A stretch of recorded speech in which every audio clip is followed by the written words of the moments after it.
Buonasera a tutti quanti, sono le 7, siamo abbastanza puntuali, anche che è successo anche oggi, che alla fine tutto è sempre molto teso, molto interessante, molto raccapricciante anche in certi termini, perché la tecnica poi ci coinvolge sempre tutti. Buonasera, io sono Marcus Lubis e ho l'onore e anche la gioia di poter gestire o di moderare questa serata. Io vi faccio due o tre segnalazioni di carattere tecnico. Se volete vedere solo chi parla, avete la possibilità di andare sull'icona Vista in alto a destra e lì scegliete impostazione oratore. In quel senso vedrete solo chi parla e non vedrete tutte le piccole immagini che non sono così facili da seguire. Vi faccio presente che tutte le vostre domande, le osservazioni, i suggerimenti, vi chiediamo di postarle nel chat. In basso al centro si trova una piccola icona, nuvoletta, dove c'è scritto chat. Se avete delle domande, vi preghiamo di inserirle nel chat. C'è la cara Lidia Canins che poi seguirà il chat anche su Facebook. Siamo in diretta su due canali Facebook e salutiamo anche tutti quelli che ci seguono da Facebook. La Lidia seguirà anche i vostri post su Facebook per poterli poi tradurre in delle domande che vengono rivolte agli esperti, innanzitutto al dottor Turco che oggi ci terrà questa relazione. Passo la parola per il suo saluto, per l'introduzione a Peter Grünfelder, presidente del Cannabis Social Club di Bolzano. Peter, a te la parola. Grazie Marcos. Benvenuti tutti a questa prima puntata di una serie di 14 eventi che faremo quest'anno, in cui presenteremo un campo applicativo della cannabis medicinale. Noi siamo un'associazione di pazienti che abbiamo la missione di creare più qualità della vita per pazienti. Questa è una promessa che la cannabis si riesce a dare, soprattutto a pazienti con malattie croniche.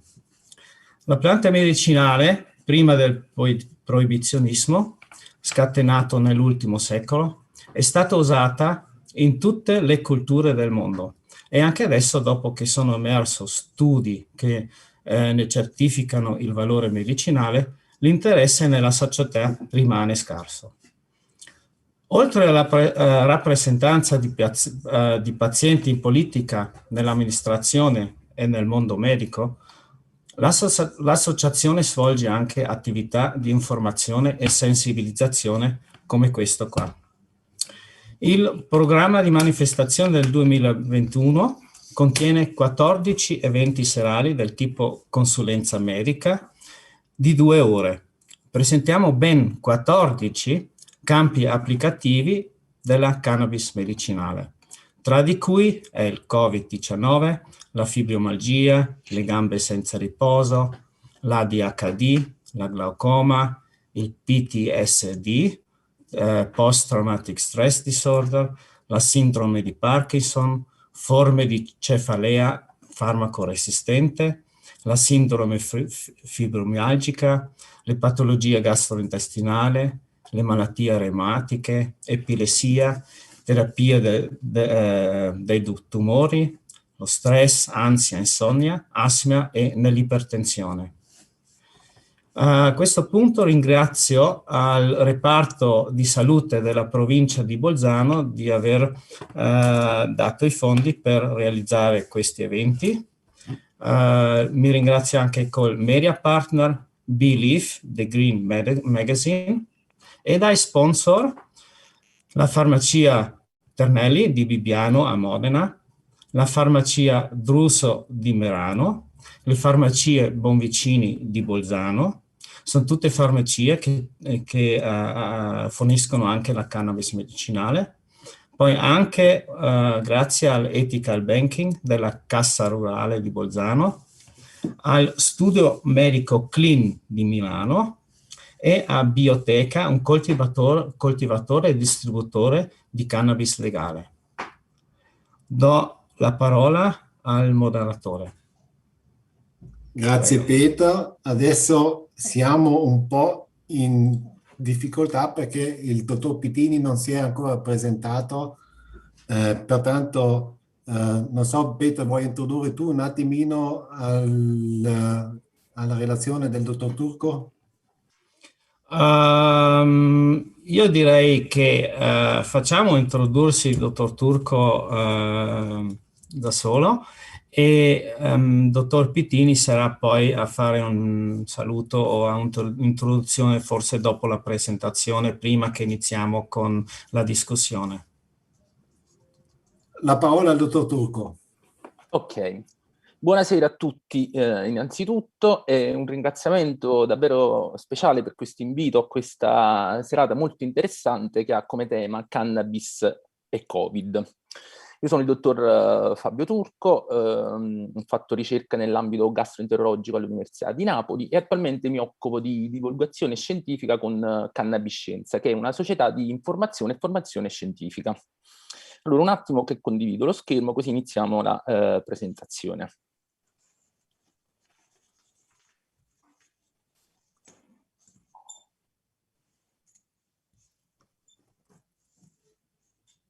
Ecco qui. Allora, iniziamo subito con il tema di questa prima serata, che è cannabis e Covid. Andremo quindi a vedere se la cannabis medicinale può essere utile contro i sintomi del Covid-19. Per rispondere a questa domanda andremo quindi prima a vedere di quali terapie abbiamo bisogno nel caso di Covid-19, andremo quindi a vedere come cannabis e cannabinoidi possono essere utili, quindi analizzeremo i principali studi sia clinici che preclinici in questo ambito, e poi andremo a vedere nell'ultima parte se la cannabis può essere utile anche, diciamo, a quelle sintomatologie indirette del Covid, dovute ad esempio a tutte quelle restrizioni, il distanziamento sociale, anche al lockdown, che praticamente sono state attuate in tutto il mondo e che sicuramente non hanno un effetto positivo sulla salute mentale. Iniziamo quindi e andiamo a vedere il primo trattamento, il trattamento diciamo d'élite per trattare il Covid-19 è rappresentato sicuramente dai vaccini. Attualmente in Europa sono stati autorizzati 4 vaccini. Abbiamo i primi 3 autorizzati a inizio dell'anno, che sono quelli della Pfizer-BioNTech, vaccino Moderna e quello AstraZeneca, ai quali si è aggiunto il vaccino della Johnson Johnson, che sarà disponibile nei prossimi giorni anche in Italia. Poi in Europa ci sono 3 vaccini in fase di revisione, cioè che hanno chiesto l'autorizzazione, 12 in fase di sperimentazione e poi abbiamo circa 150 vaccini in tutto il mondo in fase di studio. E questa è sicuramente una diciamo, notizia positiva, perché abbiamo un buon numero di vaccini sia attualmente a disposizione che in un futuro, che è una cosa molto importante, perché i vaccini permettono sia di prevenire lo sviluppo della patologia, sia di fare in modo che l'eventuale sintomatologia non sia molto grave. E quindi, ripeto, questo è sicuramente un dato positivo. Tuttavia abbiamo ancora alcuni problemi relativi ai vaccini. Innanzitutto il primo problema: ci vorrà del tempo prima di riuscire a vaccinare tutta la popolazione. Infatti, come sapete, il Ministero della Salute italiano ha previsto di vaccinare circa l'80% della popolazione entro settembre di quest'anno. Questo però a patto di riuscire ad arrivare a circa 500.000 vaccinazioni al giorno. E questo noi speriamo che succeda, però sarà non molto semplice da realizzare. E questo per vari problemi, soprattutto logistici. Pensiamo per esempio al fatto che non tutte le aziende hanno rispettato i tempi di consegna e quindi alcune dosi non sono arrivate. Poi alcuni vaccini hanno delle problematiche nella gestione. Pensiamo al vaccino Pfizer, che deve essere conservato a meno 70 gradi, quindi c'è bisogno di organizzare tutta una catena di trasporto e di stoccaggio, c'è poi bisogno di trovare luoghi adatti per la vaccinazione e personale sanitario, medico e non solo, che effettua appunto la vaccinazione. Quindi, ripeto, ci vorrà del tempo affinché ciò avvenga e nel frattempo la popolazione potrebbe continuare ad infettarsi e quindi aver bisogno di trattamenti. Secondo punto: alcune persone non prenderanno il vaccino e tra questi c'è sicuramente chi lo farà per una scelta personale. Secondo, diciamo, gli ultimi sondaggi si stima che circa il 20% della popolazione italiana deciderà di non prendere il vaccino e A questi si aggiungono anche, diciamo, quelle persone che non lo potranno prendere. Pensiamo a chi ha, ad esempio, problematiche come immunocompromissione o soggetti particolarmente allergici per i quali non è diciamo consigliato il vaccino, e anche in questo caso questo tipo di persone potrebbero continuare ad infettarsi e quindi hanno bisogno di trattamenti. Infine, il problema, diciamo, forse quello più grave è dovuto alle potenziali mutazioni del virus. Come sappiamo, i virus sono delle entità in continua mutazione, ciò sia per adattarsi all'organismo ospite, sia per sfuggire alla pressione dei vaccini e dei trattamenti. C'è da dire comunque che le aziende farmaceutiche, le produttrici di vaccini, si sono già attrezzate, hanno comunicato di riuscire a cambiare, diciamo, i loro vaccini per adattarli alle mutazioni, però anche in questo caso ci vorrà del tempo durante il quale la popolazione potrà continuare ad infettarsi e quindi c'è bisogno di trattamenti specifici per il Covid. Vediamo quali sono i trattamenti anti-Covid attualmente a disposizione. Secondo l'EMA, l'Agenzia Europea del Farmaco, l'unico farmaco autorizzato anti-Covid è il Remdesivir, che è un antivirale. Poi abbiamo 3 farmaci in fase di revisione, cioè in attesa di autorizzazione, sono tutti e 3 anticorpi monoclonali. 56 farmaci sono in fase di sviluppo, di cui soprattutto immunomodulatori antivirali, e poi abbiamo tutta la serie di farmaci che già utilizzati in precedenza, che sono stati riutilizzati in chiave Covid. Pensiamo quindi ad esempio agli immunosoppressori come i cortisonici, il desametasone, l'idrocortisone, il tocilizumab, che è un anticorpo anti-interleuchina 6, che è uno dei mediatori principali responsabili dell'infiammazione causata dal Covid, e tutti gli altri farmaci. Tutti questi farmaci sono testati attualmente da 2 studi clinici su ampia scala, che sono il Solidarity, proposto dall'Organizzazione Mondiale della Sanità, e il Recovery, proposto dal Ministero della Salute del Regno Unito. Quindi, diciamo, tra vaccini e trattamenti abbiamo un buon numero di opzioni a nostra disposizione. Quindi la domanda è: abbiamo bisogno di ulteriori trattamenti? La risposta è sì, ne abbiamo bisogno. E questo perché, nonostante i farmaci a disposizione, ancora non esiste un trattamento efficace in tutti i pazienti e in tutte le forme di Covid, in tutte le manifestazioni del Covid. Inoltre il Covid, come vedremo, è una patologia che ha diverse manifestazioni cliniche e quindi molto probabilmente c'è necessità di utilizzare vari farmaci per varie sintomatologie. E comunque in ogni caso vale la pena sempre di andare a ricercare nuovi trattamenti, perché qualsiasi trattamento che riesce a diminuire la necessità di ventilazione assistita o di ospedalizzazione dei pazienti contribuirà sicuramente a salvare molte vite, e inoltre sarà utile anche a far risparmiare soldi e risorse al sistema sanitario nazionale, che potranno essere veicolate verso altre patologie, perché ricordiamoci, non è che con il Covid non esistono più le altre malattie. Andiamo quindi a vedere brevemente, senza entrare proprio nello specifico, quali sono gli effetti del Covid-19 sulla salute delle persone.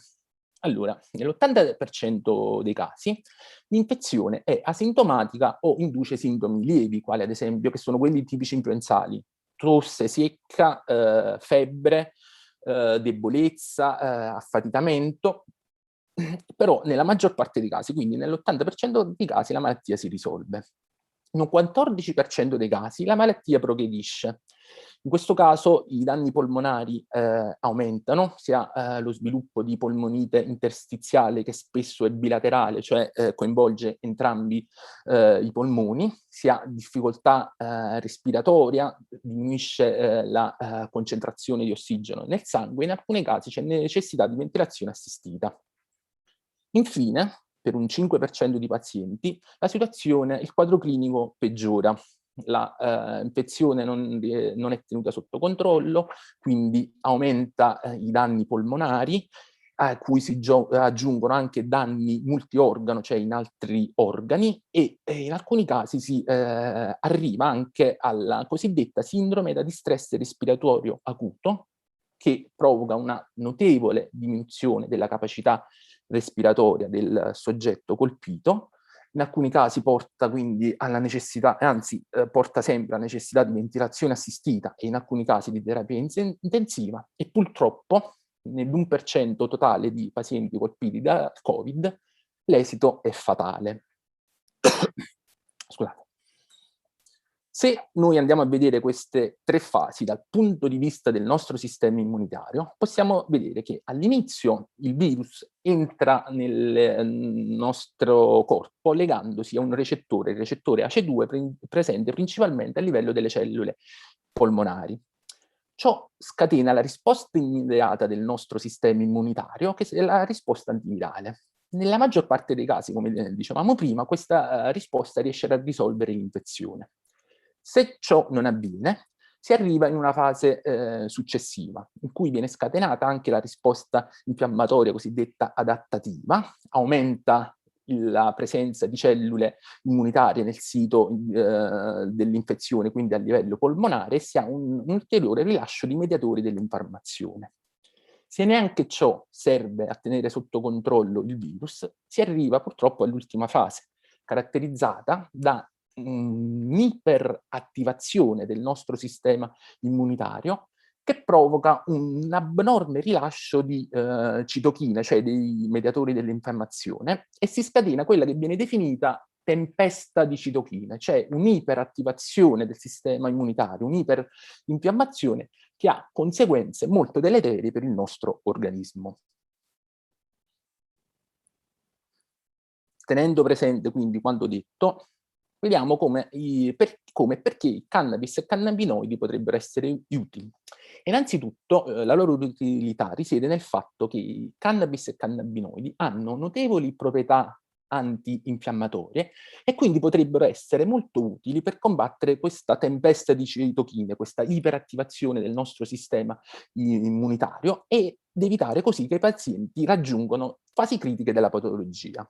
Inoltre, sembrerebbe anche che i cannabinoidi possano in qualche modo ridurre l'espressione dei recettori utilizzati dal SARS-CoV-2 coronavirus 2 per infettare le cellule, e quindi potrebbero essere utili per prevenire il propagarsi dell'infezione.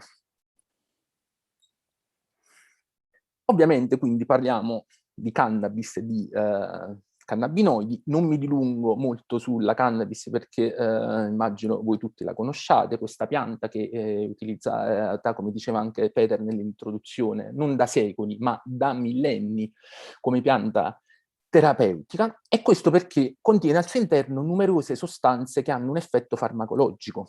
Ci sono più di 400 sostanze non cannabinoidi, tra i quali abbiamo ad esempio terpeni, flavonoidi ed altri, e circa 150 costituenti proprio tipici che sono i cannabinoidi.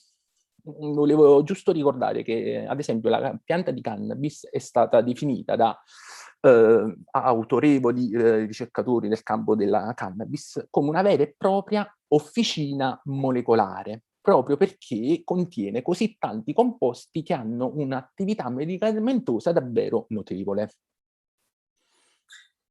I principali cannabinoidi definiti fitocannabinoidi sono il delta-9 tetraidrocannabinolo o THC, che è anche responsabile degli effetti psicotropi poi della cannabis, e il cannabidiolo o CBD, che invece non induce effetti psicotropi.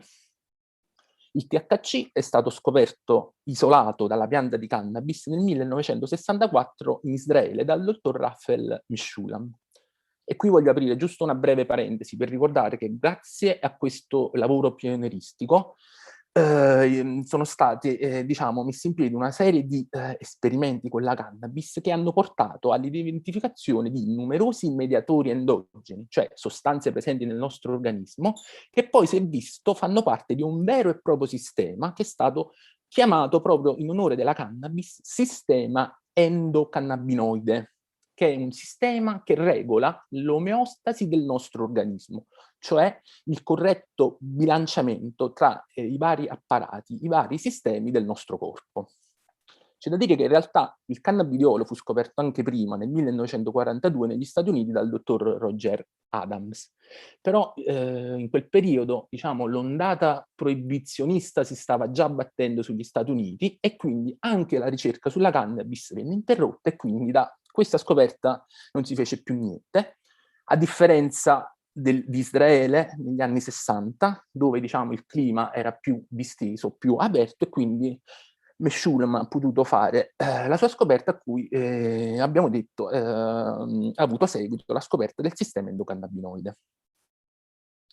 Non abbiamo solo THC e CBD nella cannabis, ma abbiamo anche altri fitocannabinoidi, tra i quali ad esempio il cannabigerolo, il cannabicromene ed altri. Inoltre volevo ricordare che all'interno della pianta questi fitocannabinoidi sono prodotti come derivati acidici, i quali poi vanno incontro a un processo definito di decarbossilazione, ovvero di perdita di una molecola di anidride carbonica, che può essere sia spontanea sia indotta dal calore, che poi porta alla formazione dei cannabinoidi neutri, che siamo quelli, diciamo, più abituati a vedere, anche se bisogna dire che la ricerca scientifica, soprattutto negli ultimi tempi, ha dimostrato che anche questi cannabinoidi acidi hanno notevoli proprietà farmacologiche. Oltre ai fitocannabinoidi presenti nella pianta di cannabis, nel nostro corpo abbiamo gli endocannabinoidi, cioè delle sostanze che hanno degli effetti più o meno simili. I principali sono l'anandamide e il 2-arachidonoilglicerolo, e volevo ricordare anche la palmitoilletanolamide, che non è un vero e proprio cannabinoide, infatti viene definito similcannabinoide, però è una sostanza con notevoli proprietà antinfiammatorie che, come vedremo, potrebbero essere utili anche in caso di Covid-19. Tutti questi agenti, quindi sia gli endocannabinoidi che i fitocannabinoidi, interagiscono con i recettori del sistema cannabinoide, ovvero quelle proteine presenti sulla superficie delle nostre cellule o all'interno delle nostre cellule, che si legano ai cannabinoidi e danno luogo a una serie di modificazioni biochimiche che poi determinano la risposta dei cannabinoidi, determinano l'effetto dei cannabinoidi. I principali recettori sono il CB1 e il CB2, e poi abbiamo, che sono proprio i recettori cannabinoidi, e poi abbiamo anche tutta una serie di altri recettori. Qui vedete la distribuzione nel nostro corpo, che è più o meno ubiquitaria. In particolare i recettori CB1 e CB2 sono distribuiti, soprattutto i CB1, a livello del sistema nervoso centrale, a livello polmonare, a livello gastrointestinale e a livello del sistema cardiovascolare, tra gli altri, che sono più o meno le zone dove anche il coronavirus esplica purtroppo la maggior parte dei suoi effetti. Andiamo a vedere, quindi abbiamo detto che l'effetto l'effetto più importante dei cannabinoidi, nel caso soprattutto di Covid-19, è l'effetto antinfiammatorio. Questo effetto è dovuto alla presenza dei recettori, soprattutto CB2, ma anche CB1, sulle cellule del sistema immunitario. Qui vedete tutta una serie di leucociti e altre cellule immunitarie su cui è stata individuata la presenza dei recettori sia CB1 e CB2. Che fanno questi recettori? Praticamente quando vengono attivati, come ad esempio nel caso del THC sintetico, degli endocannabinoidi, questi recettori, appunto presenti sulle cellule immunitarie, diminuiscono il rilascio dei mediatori dell'infiammazione, principalmente interleuchina 6, interleuchina 10, TNF-alfa, ma anche interleuchina 1 beta, e l'effetto globale è un effetto appunto antinfiammatorio. Questo effetto antinfiammatorio è stato dimostrato sulle cellule, quindi in vitro. Qui vedete una serie di cellule che sono state trattate con farmaci cannabinoidi simili, e l'effetto, vedete, è la diminuzione dei mediatori dell'infiammazione. Vari mediatori, non ci soffermiamo proprio sui particolari. Questo effetto è stato visto anche in vivo, cioè in animali di laboratorio, soprattutto utilizzando animali cosiddetti knockout, cioè in cui i recettori sia CB1 che CB2 entrambi sono stati eliminati geneticamente. In questo caso, quando mancano questi recettori, quello che succede in caso di infiammazione è un peggioramento dei sintomi, e ciò dimostra quindi l'importanza di questi recettori per controllare l'infiammazione. I recettori CB1 e CB2 sono stati anche implicati nel controllo dell'ARDS, cioè della sindrome di stress respiratorio acuto. Vari lavori hanno dimostrato questo. Io vi presento questo, che è uno degli ultimi uscito, vedete, pubblicato nel 2020 ed effettuato prima della pandemia da coronavirus. Che hanno fatto i ricercatori? Hanno indotto l'ARDS in animali da laboratorio trattandoli con una tossina batterica. In questi animali è stato visto che si avevano numerosi danni polmonari, scusate, e uno sviluppo, un'iperattivazione del sistema immunitario con una forte infiammazione. Trattando invece questi animali con THC, i danni polmonari venivano attenuati, così come l'infiammazione, e soprattutto veniva aumentata di molto la sopravvivenza di questi animali. Infine, i ricercatori hanno utilizzato una tecnica abbastanza in voga negli ultimi anni, cioè la fecal transplantation. Che hanno fatto? Hanno preso i batteri presenti nelle feci di questi animali trattati con THC e, dopo opportuni trattamenti, li hanno impiantati negli animali con la sindrome da stress respiratorio acuto, e quello che si è visto è che anche in questo caso i danni polmonari e tutta l'infiammazione è stata attenuata. Diciamo, questo studio quindi dimostra che il THC, agendo sui recettori CB1 e CB2, migliora la sindrome da stress respiratorio acuto, e ciò potrebbe essere dovuto anche a un'interazione con il nostro microbiota, cioè con quei batteri normalmente residenti nel nostro organismo, che ci aiutano sia nella digestione del cibo, sia anche ci aiutano a prevenire numerose malattie. Diciamo, questo studio è davvero molto interessante e sarebbe opportuno verificare se questi effetti del THC avvengono anche nell'uomo, quindi ci sarebbe bisogno di uno studio sull'uomo, però questo non è molto facile da effettuare, e i motivi ce li spiega proprio uno degli autori dello studio, il professor Nagar Katti, che è uno dei massimi esperti internazionali di cannabis e cannabinoidi.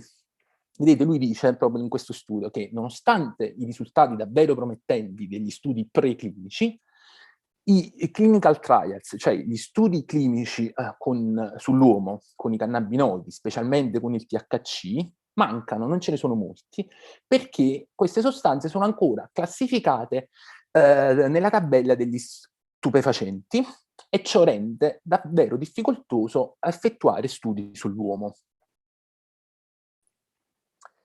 Non sono solo i recettori CB1 e CB2 responsabili dell'effetto antinfiammatorio della cannabis e dei cannabinoidi, e questo lo possiamo vedere nel caso del CBD. Vedete, il CBD interagisce davvero in maniera molto debole con i recettori CB1 e CB2, tuttavia interagisce ad esempio con il recettore GPR55, lo antagonizza, e ciò induce un effetto antinfiammatorio. Interagisce anche con il recettore 5HT1A della serotonina, anche in questo caso viene indotto un effetto antinfiammatorio.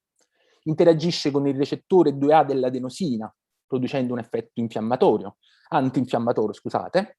Inoltre inibisce questo enzima, l'enzima FAH, che è l'enzima che degrada gli endocannabinoidi. In questo caso, quindi, aumenta la biodisponibilità degli endocannabinoidi, che poi possono andare ad agire sui recettori CB1, CB2 e dare anche un effetto antinfiammatorio.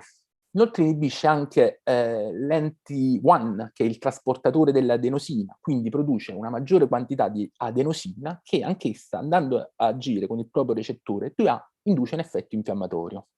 Infine il CBD, oltre a interagire con questi recettori presenti, vedete, sulla membrana cellulare, interagisce anche con i recettori PPR gamma. Questi sono presenti sulla membrana nucleare, quindi all'interno della cellula. Una volta attivati, questi recettori vengono internalizzati ed agiscono come fattori di trascrizione, cioè inducono l'espressione di una serie di proteine che alla fine inducono un effetto sia antinfiammatorio che antiossidante.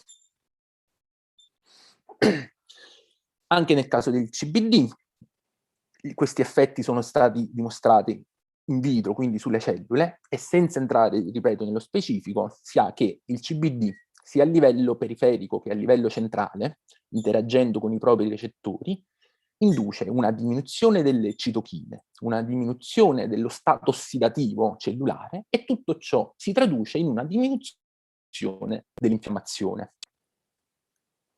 Anche nel caso del CBD sono stati fatti innumerevoli studi in vivo, cioè su animali da laboratorio. Questi ve ne ho portati solo alcuni e volevo, diciamo, focalizzare l'attenzione giusto su questi 2 studi in cui è stata indotta un'infiammazione polmonare trattando gli animali con l'LPS, che è la principale tossina dei batteri gram negativi. E questa infiammazione è stata risolta dal trattamento con CBD, che ha indotto, vedete, anche in questo caso una notevole diminuzione di vari mediatori dell'infiammazione, quindi effetto antinfiammatorio anche del CBD. Anche il CBD, come il THC inoltre, è molto efficace nel trattamento dell'ARDS. In questo lavoro, anche questo molto recente, vedete, del 2020, i ricercatori hanno trattato gli animali con Poli-C, che sarebbe un analogo sintetico dell'RNA virale, come quello là presente all'interno del coronavirus.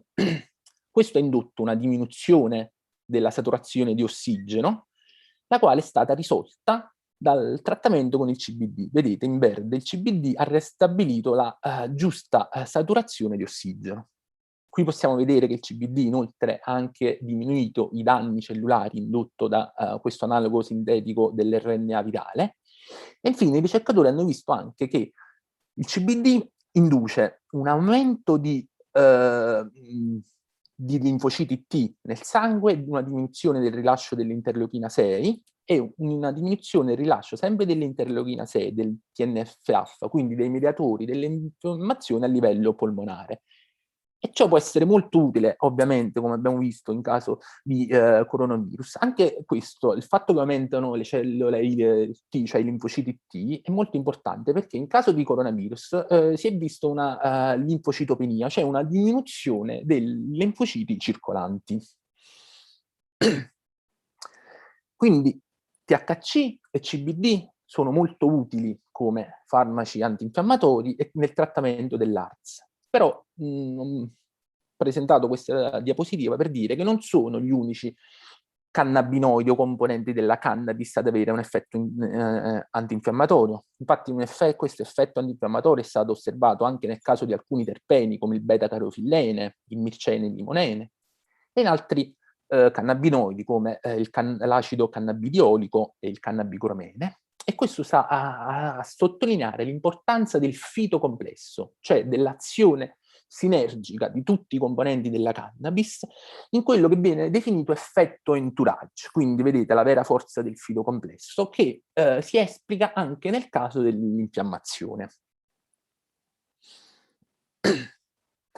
Finora quindi abbiamo visto le premesse, i presupposti per cui sia la cannabis che i cannabinoidi potrebbero essere utili per trattare il Covid, quindi per il loro effetto antinfiammatorio e per la loro efficacia nel trattare la sindrome da distress respiratorio acuto.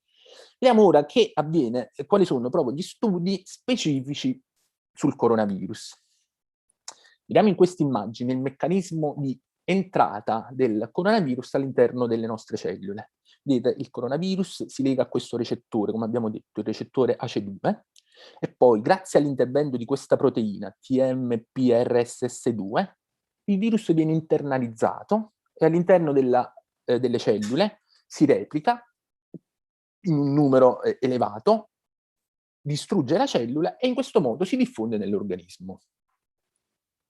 In questo lavoro, presentato a novembre 2020, è stato visto che trattando cellule, un modello epiteliale polmonare artificiale con vari estratti di cannabis ad alto contenuto di CBD, si induce una riduzione dell'espressione proprio del recettore ACE2.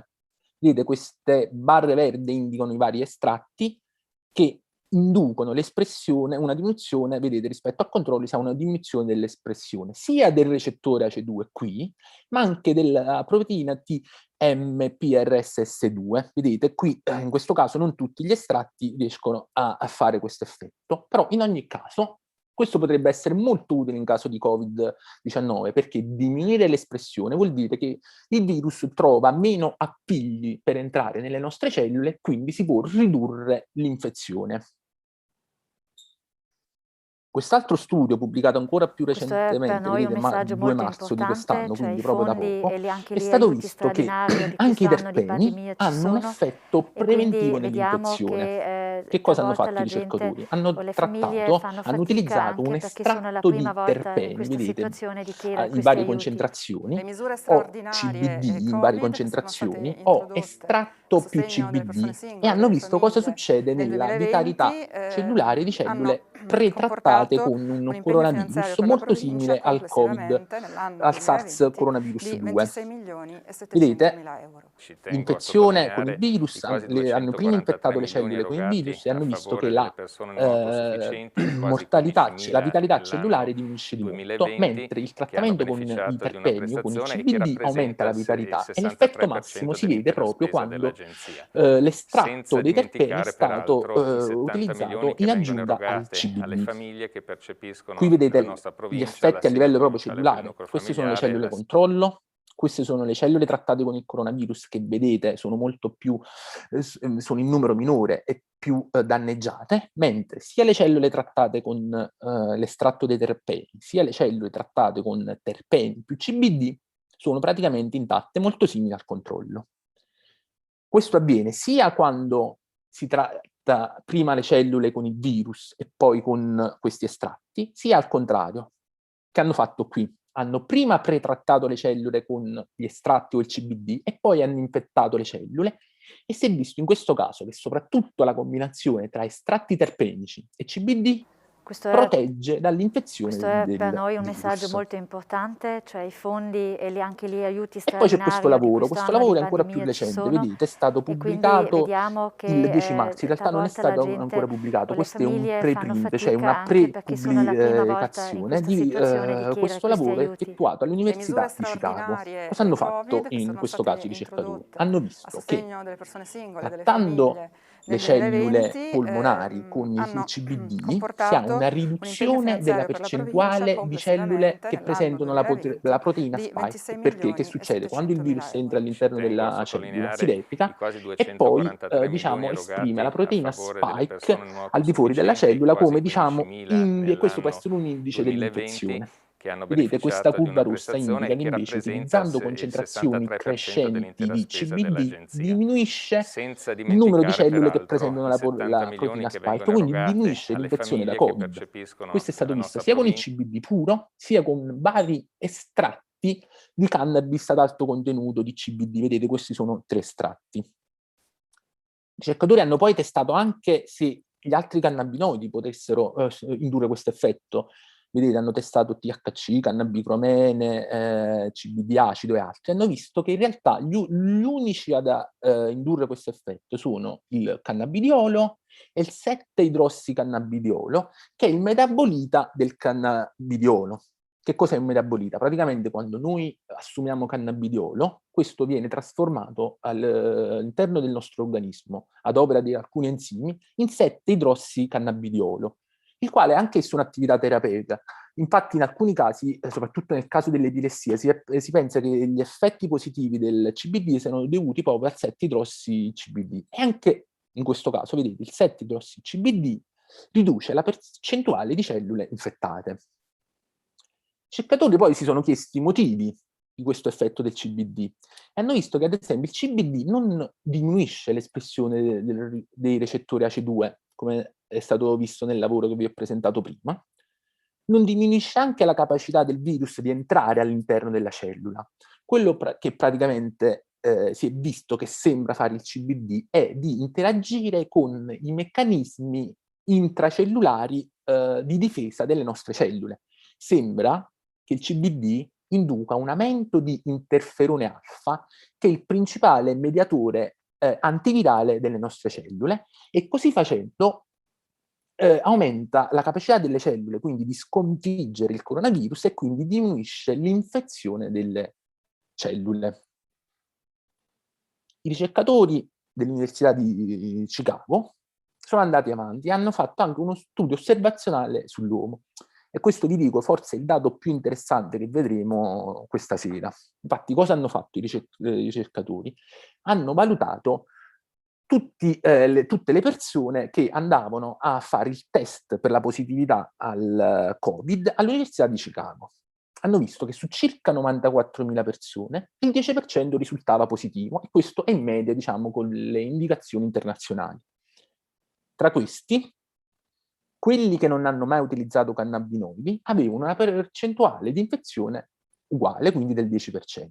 Invece, circa 400 pazienti che utilizzavano cannabinoidi avevano un rischio, una percentuale di infezione di circa il 6%, quindi significativamente diminuita rispetto a coloro che non utilizzavano cannabinoidi. I ricercatori poi hanno continuato le loro indagini e hanno visto che tra questi 400, coloro i quali avevano iniziato il trattamento dopo il Covid-19 avevano un tasso di infezione dell'8%, mentre coloro i quali avevano iniziato i trattamenti con i cannabinoidi prima del Covid-19 avevano una riduzione dell'infezione fino a un tasso di infezione del 5%.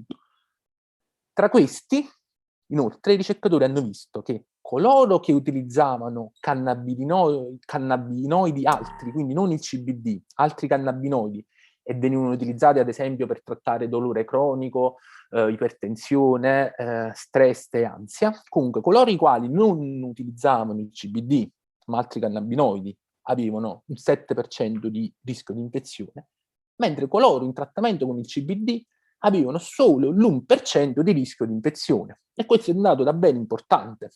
Infine, i ricercatori, per confermare questo dato, hanno confrontato questa popolazione con una popolazione simile. Perché hanno fatto ciò? Perché poteva essere che tra questi 85 utilizzatori di CBD, poteva essere che la popolazione era già, diciamo, meno predisposta all'infezione. Poteva essere che questi 85 erano tutti, che ne so, giovani, in forma, senza nessuna patologia sportiva, eccetera, e quindi meno propensi ad infettarsi. E quindi cosa hanno fatto? Hanno confrontato di questi 85, gli 82 che utilizzavano l'Epidiolex, cioè una formulazione di CBD puro, con una popolazione matchata, cioè simile. Cosa hanno fatto? Ad esempio, se tra questi vi era un ragazzo bianco di 25 anni di una determinata fascia sociale, l'hanno confrontato con un analogo ragazzo di 25 anni bianco della stessa fascia sociale, cioè hanno matchato la popolazione per le stesse caratteristiche. E cosa hanno visto? Nella popolazione che non utilizzava CBD, il tasso di positività era più o meno uguale, quindi circa del 12%, mentre negli utilizzatori di CBD puro il tasso di positività rimaneva all'1%. E questo è davvero un dato molto importante, perché sembrerebbe confermare il fatto che il CBD possa avere un'azione preventiva sull'infezione da Covid, e questo confermerebbe quello che hanno visto i ricercatori in quella diapositiva che vi ho mostrato prima, quindi a livello cellulare. Ovviamente c'è bisogno di cautela nell'interpretazione di questo dato, che è comunque un dato osservazionale, cioè i ricercatori hanno osservato la popolazione, non hanno trattato la popolazione. E il motivo di questa cautela, ancora una volta, ce lo spiegano gli stessi autori dello studio. Dicono infatti che noi vogliamo degli studi clinici attentamente disegnati con placebo, con concentrazioni note di CBD e con formulazioni caratterizzate, per definire il ruolo del CBD nel prevenire e nel trattare l'infezione da SARS-CoV-2. Quindi anche in questo caso c'è l'impellente necessità di studi clinici che confermino questa cosa. Andiamo quindi a vedere quali sono proprio gli studi clinici attualmente in corso con i cannabinoidi e il Covid. La fonte è clinicaltrials.com, che è il sito dove vengono registrati la maggior parte degli studi clinici del mondo. Vedete, c'è ad esempio questo studio effettuato in Israele con il cannabidiolo in pazienti con Covid-19 e malattia cardiovascolare, che prevede il reclutamento di 422 partecipanti ed è previsto la fine di questo studio per settembre 2021. Abbiamo sempre quest'altro studio israeliano in pazienti con infezione polmonare grave o critica che prevede 40 partecipanti. Questo studio, diciamo, ha avuto un esito molto particolare perché hanno iniziato a reclutare i pazienti, sono arrivati circa una ventina, però dopo si sono fermati perché praticamente in Israele, grazie probabilmente anche alle vaccinazioni di massa effettuate, non c'erano più pazienti infetti con Covid-19 che andavano a questo ospedale e quindi praticamente lo studio si è fermato, quindi sono in attesa di poter reclutare gli altri pazienti. Abbiamo poi questo studio in Brasile, cannabidiolo per i pazienti Covid-19 con sintomi da lievi moderati, che ancora non è iniziato. Poi abbiamo questo grande studio effettuato negli Stati Uniti. Questo studio è iniziato nel 2018 e prevede di valutare l'efficacia di cannabis e cannabinoidi per tutte le patologie indicate, quindi dolore cronico, epilessia, ansia, stress, malattie neurodegenerative e tutte le indicazioni proposte, appunto si propone di vedere se l'efficacia della cannabis. Ovviamente, dopo che è scoppiata la pandemia, hanno integrato questo studio anche per valutare l'effetto della cannabis sul Covid-19. Vedete, questo è uno studio molto grande, prevede il reclutamento di circa 200.000 partecipanti. La data di fine è prevista per il dicembre 2025, però questa per la data di fine di tutto lo studio. Probabilmente i risultati di cannabis e Covid potranno arrivare molto prima. Abbiamo infine un altro studio che utilizza un cannabinoide sintetico nell'infiammazione da Covid-19 e questo in attesa di approvazione. E infine vi ho riportato anche questo studio in cui viene utilizzata la PEA, la palmitoil etanolamide, quell'endocannabinoide che vi ho detto in precedenza, che ha notevoli proprietà infiammatorie. La PEA, che praticamente sarebbe il Normast, è stata già utilizzata con successo durante il primo lockdown nell'ospedale di Avellino in Campania e si è visto che è riuscita a controllare il Covid-19 in numerosi pazienti e questo ha dato il via proprio a questo studio clinico su circa 40 pazienti effettuato in collaborazione tra l'Epitec, che è l'azienda italiana produttrice della PEA, e l'azienda ospedaliera Sant'Andrea di Roma. Questo studio è previsto per novembre, la fine di questo studio è prevista per novembre 2021. Quindi, dopo questa panoramica sui potenziali effetti di cannabis e cannabinoidi e sugli studi sia preclinici che clinici effettuati in ambito del Covid-19, quello che possiamo concludere è questo. Abbiamo visto quindi che negli studi preclinici e in quelli osservazionali, la cannabis e i cannabinoidi, e in particolar modo il CBD, hanno dimostrato notevoli potenzialità, sia nel prevenire la tempesta di citocine, quindi l'infiammazione, la forte infiammazione del sistema immunitario, sia l'infezione da Covid-19. Però in ogni caso questi sono dei dati molto potenzialmente molto buoni, però tuttavia le giuste dosi, le vie di somministrazione e le varietà da utilizzare non sono state ancora definite al meglio, così non è ancora stato definito qual è la tempistica giusta per l'intervento con cannabis e cannabinoidi, cioè in quale fase della patologia bisogna intervenire. E ciò è molto importante definire la fase, perché altrimenti si rischiano di fare più danni che altro. Quindi possiamo dire che in attesa di studi clinici più accurati, nonostante i dati davvero potenzialmente molto promettenti, mancano i dati per poter consigliare cannabis e cannabinoidi come trattamento per il Covid-19. Prima di concludere, giusto una breve panoramica anche sui problemi neurologici associati al Covid-19. Vedete, questo studio pubblicato nel 2020 da Lancet dimostra che nei pazienti positivi al Covid che presentano la sintomatologia clinica sono state individuali problemi neurologici quali encefaliti, mieliti, encefalomieliti ed altri sintomi neurologiche.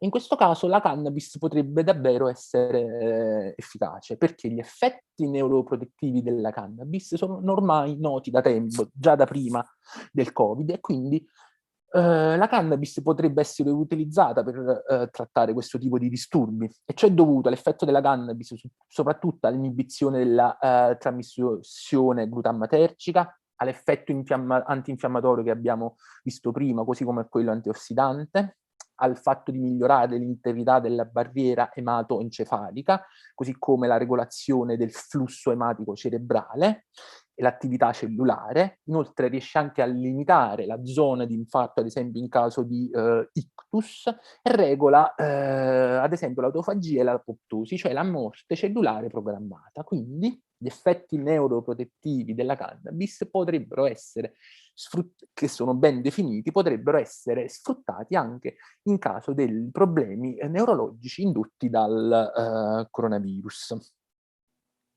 Infine, il coronavirus, come sappiamo, ha indotto ha prodotto, diciamo, distanziamento sociale, lockdown, starsene a casa per molto tempo, e ciò ha inciso molto sulla salute. Ad esempio, uno studio statunitense e canadese su 632 individui ha mostrato che il 60% dei partecipanti dichiarava di avere un aumento dello stress, per il 30% si aveva un aumento dell'ansia e per un altro 30% l'aumento della depressione. Un altro studio condotto su 5.500 individui negli Stati Uniti ha mostrato che i lavoratori essenziali, cioè coloro i quali non si sono fermati durante i lockdown, ad esempio, per il 42% mostravano sintomi di ansia e depressione rispetto al 30% dei lavoratori non essenziali. Inoltre il 25% di questi lavoratori essenziali ha utilizzato sostanze di abuso rispetto all'11% di lavoratori non essenziali. E infine, questo dato davvero preoccupante e anche triste, se vogliamo, il 22% dei lavoratori essenziali ha seriamente considerato il suicidio nei 30 giorni prima, diciamo, di questo studio, rispetto all'8% dei lavoratori non essenziali. E quindi vedete, gli effetti, diciamo, della pandemia sono molto importanti sulla salute mentale, perché inducono soprattutto stress, ansia e depressione nella popolazione. E anche in questo caso la cannabis potrebbe davvero essere molto utile. Gli effetti della cannabis su stress, ansia e depressione sono dimostrati già da molto tempo, numerosi studi, sia clinici che preclinici, l'hanno dimostrato.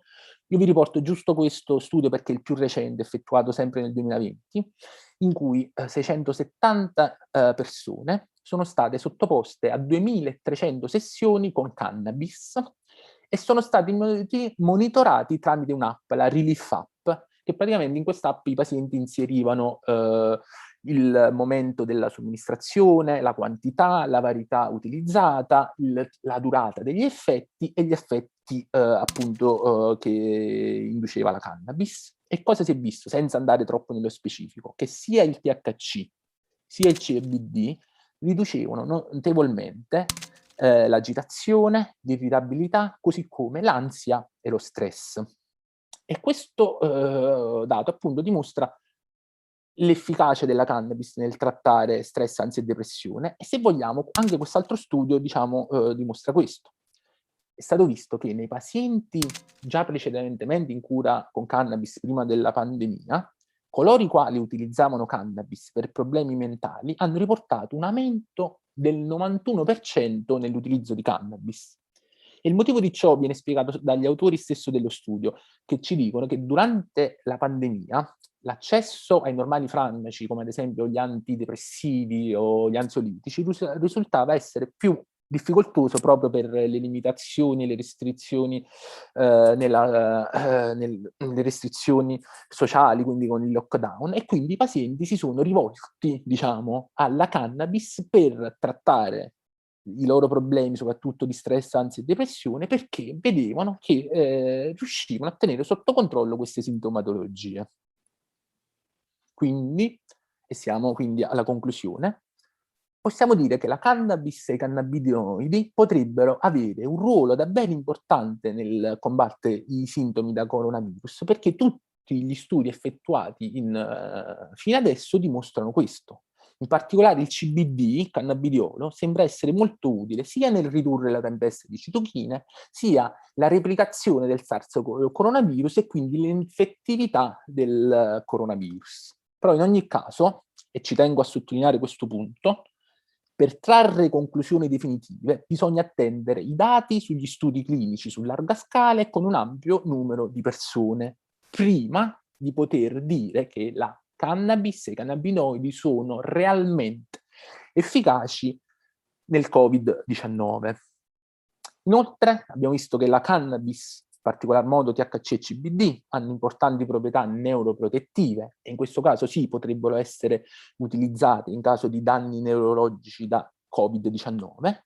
E infine, ansia, stress e depressioni causati dalle misure restrittive in atto in tutto il mondo potrebbero migliorare con l'utilizzo della cannabis terapeutica. A questo proposito, ultime due parole. Da quello che abbiamo visto, la ricerca, sia nell'ambito della cannabis, ma in tutti gli ambiti, è davvero molto importante e quindi sarebbe opportuno finanziarla sempre di più e per far questo, soprattutto nel caso della cannabis, sarebbe opportuno che queste sostanze, cannabis e THC, fossero tolte dalla tabella degli stupefacenti in modo da facilitare la ricerca e in modo anche da facilitare l'accesso dei pazienti già in cura con cannabis a questo tipo di terapie, perché come abbiamo visto sono sicuramente utili per una ampia pletora di patologie, ma potrebbero anche e sono anche utili nel trattare i sintomi indiretti dalla pandemia di Covid, quindi per diminuire lo stress, l'ansia e la depressione. E quindi, di nuovo, ci sarebbe davvero una necessità di rivedere tutta la legislazione sulla cannabis, soprattutto in Italia. Io ho concluso, grazie a tutti per la partecipazione e per l'attenzione. Grazie mille, dottor Turco. La chiedo di chiudere la presentazione. Sì. È stato molto preciso, molto chiaro nelle sue esternazioni. Le rivolgiamo un riconoscimento particolare per l'ottima elaborazione grafica anche della sua presentazione. Non tutte le volte ci vediamo confrontati con presentazioni di questa qualità. Grazie Prima mille. di passare la parola al dottor Pittini, che nel frattempo ci ha raggiunto, questo è per noi un messaggio molto importante, cogliere cioè i l'occasione per fondi e anche gli fare aiuti 2 o 3 comunicazioni straordinari di di questo carattere anno di pandemia tecnico. ci sono. Prima cosa, Quindi se avete delle vediamo osservazioni, se che avete delle talvolta la domande, gente o le suggerimenti, famiglie fanno scriveteli per fatica favore anche nel perché sono chat. la prima Tutti volta quelli in che questa sono situazione di fuori, i chiedere nostri questi spettatori, aiuti. sono Le invitati misure a straordinarie contattarci via Covid chat. sono C'è la state Lidia introdotte Canins a che sostegno segue delle i persone chat, singole, delle segue anche i famiglie. chat o Nel anche 2020 i posting su hanno Facebook, perché siamo comportato presenti su un impegno 2 finanziario per la provincia Pagine Facebook. complessivamente Ich nell'anno möchte noch 2020 hinzufügen, dass wir di eine 26 Übersetzung milioni e ins 700 Deutsche mila euro. haben. Ci tengo a Wer die Übersetzung anhören möchte, kann unten rechts auf den kleinen Globus klicken und unten Deutsch anklicken. Herzlichen Dank an David Casagranda für die mühsame und schwierige Übersetzungsarbeit in diesem sehr technischen, spezifischen Bereich. Poi vi ricordo ancora che c'è la possibilità per voi tutti che siete fuori su Zoom di impostare la visione oratore. Se andate su in alto c'è una piccola icona a destra che si chiama Vista e lì potete registrare se volete vedere l'oratore, il relatore in grande rappresentazione o se volete vedere le diverse finestrine con tutti i partecipanti. Adesso passo la parola al dottor Pittini che nel frattempo ci ha raggiunti. Voleva fare una sorta di introduzione, adesso gli chiediamo di fare una riflessione. Ha seguito la più parte della relazione del dottor Turco, pertanto potrà anche prendere riferimento a quello che è stato detto dal dottor Turco. Prego, dottor Pittini. Grazie, ringrazio gli organizzatori ovviamente, il dottor Turco per la splendida relazione che ha fatto, mi scuso ancora con sia gli organizzatori che i partecipanti al ritardo dovuto al prolungamento di sala operatoria che mi ha impedito di arrivare puntualmente, ma ecco, appena possibile mi sono collegato e per fortuna sono riuscito a sentire buona parte della presentazione. Ottima presentazione assolutamente, mi ha chiarito un po' di punti che ancora avevo anch'io in sospeso, perché non essendo un biochimico, un farmacologo, un covidologo, occupandomi più di terapia del dolore più che altro, avevo ancora delle lacune. Sicuramente ne ho ancora di lacune, ma a questo punto qualcuna in meno, ed è questo il senso anche di queste manifestazioni che il CSC, il Cannabis Social Club di Bolzano, sta organizzando, per riempire non solo a me lacune, ma a tutti coloro che abbiano voglia di approfondire l'argomento sotto molti punti di vista. Questa sera è stato l'introduzione, diciamo il rompighiaccio con un argomento particolarmente difficile, se vogliamo, perché da un anno purtroppo a questa parte sembra che non esista altro al mondo che il Covid. Purtroppo sappiamo che non è così, esistono molte altre patologie che purtroppo sono messe in secondo piano per cercare di arginare i contagi, la trasmissione del virus e tutto quanto sentiamo ormai da mesi, anzi purtroppo da un anno. Comunque ben vengano, anche se purtroppo solo casalinghe o sul luogo di lavoro, queste riunioni per chiarire qual è il ruolo, qual è il ruolo della cannabis vista da diversi punti di vista. In questo caso era l'effetto antinfiammatorio, sì, principalmente antinfiammatorio nel caso di infezione da coronavirus e malattia Covid-19, senza tralasciare l'aspetto di immunomodulazione attraverso quei complicatissimi meccanismi che il dottor Turco ci ha spiegato. A questo punto, di cose da dire ce ne sono sempre tantissime. Io sulla biochimica ho una relativa ignoranza, occupandomi più di clinica e principalmente di terapia del dolore, quindi non so se devo ancora approfondire su quanto ha detto il dottor Turco. Non avrei particolari domande perché per me è stato decisamente esaustivo. Ci sono già domande eventualmente dalla platea alla quale rispondere? Alla platea risponderemo più tardi, adesso c'è il gruppo, il podio degli esperti. Peter vuole dire qualcosa, prego Peter. Forse sarebbe il caso di rivolgere la parola a uno esperto, forse anche il più esperto di Covid, il dottor Christian Venter, che lavora in geriatria, che sono i cosiddetti reparti Covid, e sarei anche interessato a capire un po' come funziona, che cosa fanno lì, quali sono i medicinali che loro usano. Sarei anche interessato a capire se, allora, noi abbiamo sentito della possibilità di usare la cannabis, quali sono gli altri medicinali e che cosa fanno questi. Va bene? Prima di passare la parola al dottor Vento, vorrei solo presentarvi il presente. Prego. Abbiamo con noi il dottor Aldo Leonardo Berti, medico di base di Bolzano. Abbiamo con noi il dottor Marcus Falk, che adesso nella videata non vedo, però l'ho visto presente. Eccolo, adesso si sta presentando, biostatistico, che segue attentamente ovviamente gli sviluppi più attuali rivolti all'evolversi della pandemia, e che anche in questo contesto, essendo molto largo come predisposizione scientifica, potrà contribuire. Abbiamo con noi, come già detto prima, il dottor Venter, e spero di averli nominati tutti, perché io adesso sulla videata che mi sono messo sulla visione di galleria non vedo altri. La parola al dottor Venter, che viene direttamente da una situazione di frontiera, di lotta quotidiana, e ci interesserebbe molto capire se anche per lui la tematica dei cannabinoidi è di un certo interesse, e quali possono essere i campi di applicazione nella vita di tutti i giorni, oggi.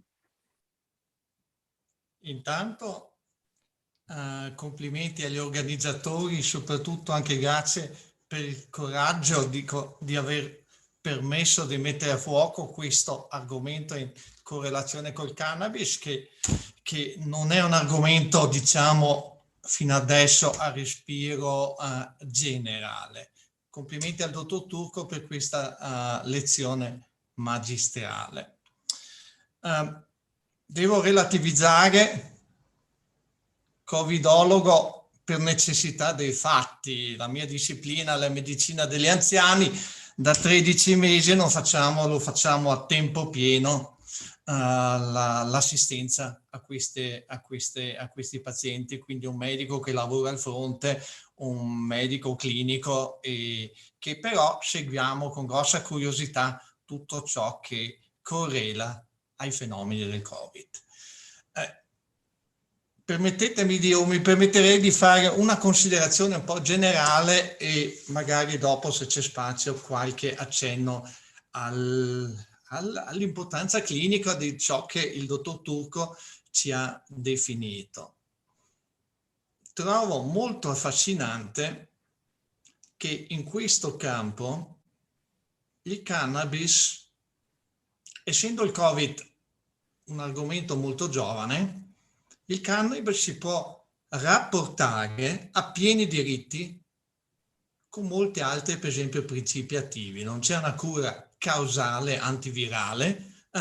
Per il Covid si stanno sperimentando dei farmaci conosciuti e il cannabis, penso che a questo punto i dati presentati da parte del dottor Turco proprio ci hanno dimostrato questo, dati a tutti i livelli, sperimentali, in vitro, animali, ma ormai anche sempre più dati clinici interessanti. Cannabis non ha nulla da invidiare ai, diciamo, farmaci di riferimento, che siano la clorochina, che sia il remdesivir. Il cannabis penso che possa veramente mettersi in gioco a pari livello, e questa è un'occasione unica, sfruttata molto molto bene. Bisogna cercare di veramente mantenere il livello tecnico, fra virgolette, della discussione. Dal punto di vista clinico, credo che cannabis abbia tutti i problemi di altre molecole messe in campo. Il dottor Turco ha accennato uno degli aspetti che sembrano quelli determinanti se si pensa a un'applicazione clinica, che è soprattutto la tempistica. E abbiamo seguito addirittura nei media nazionali dinanzi all'opinione pubblica ultimamente questa discussione: quando è il momento di impiegare gli steroidi, i corticosteroidi nel paziente affetto Covid. Abbiamo sentito che il cortisone utilizzato precocemente fa danni, mette a rischio il paziente, e credo che ci siano delle analogie col cannabis. Da quello che a me sembra l'ipotesi più promettente è questa attività su questo fenomeno chiamato tempesta delle citochine, tutto sommato. Quindi mi piacerebbe di più parlare di un effetto antinfiammatorio, di un effetto modulatorio dell'infiammazione. Potrebbe specificare un attimino meglio questa tempesta anche per chi non è, diciamo, del settore, proprio per dare un po' una cornice un po' più comprensiva al tutto? Sto pensando proprio un po' a chi magari non un tecnico nel termine stretto. Dobbiamo tener conto che naturalmente le citochine fanno parte di una risposta immunitaria sana. Quindi in una fase mite iniziale dell'infezione, le citochine sono un aspetto che tutela il soggetto affetto dalla infezione mite, lieve, in fase iniziale. Dall'altra parte però, se l'infezione diventa abbastanza grave, molto grave, il nostro corpo può rilasciare a un certo punto troppe citochine e creare quindi un livello pericoloso di questa infezione, al quale poi clinicamente fa parte questa fase critica, questa fase severa, questa ARDS, questa sindrome di compromissione respiratoria acuta. Questo già da marzo scorso, i primi casi che avevamo osservato, è stato riferito un po' da tutti che in queste situazioni i pazienti mantengono una certa stabilità clinica e quando la situazione però precipita in un arco di ore molto, molto ristretto. E questo trova spiegazione probabilmente in questa iperreazione infiammatoria e dove dal punto di vista clinico posso dirvi passi da pazienti che magari leggono il giornale col cellulare, sono in contatto con i familiari e poche ore dopo richiedono un'intubazione per essere ventilati meccanicamente. Questo un po' è lo specchio clinico di ciò che è la tempesta delle citochine. E io trovo molto promettente lo studio israeliano che ha come target i pazienti gravi, i pazienti critici, i pazienti alla soglia della precipitazione della situazione clinica. Perché se crediamo all'ipotesi, uno dei momenti più promettenti dove impiegare cannabis è quando la situazione si sta facendo severa, quando la situazione si sta facendo critica. C'è uno studio analogo, casistica non minore, perché anche lì sono credo 60 pazienti in Austria, dove hanno veramente una casistica su 60 pazienti impiegando cannabis in terapia intensiva. Io penso che al momento il momento più precoce è il momento più promettente è questo approccio. Trovo più speculativo l'impiego in fasi iniziali o addirittura in fasi preventive. Naturalmente sarebbe auspicabile poter intervenire in questo momento.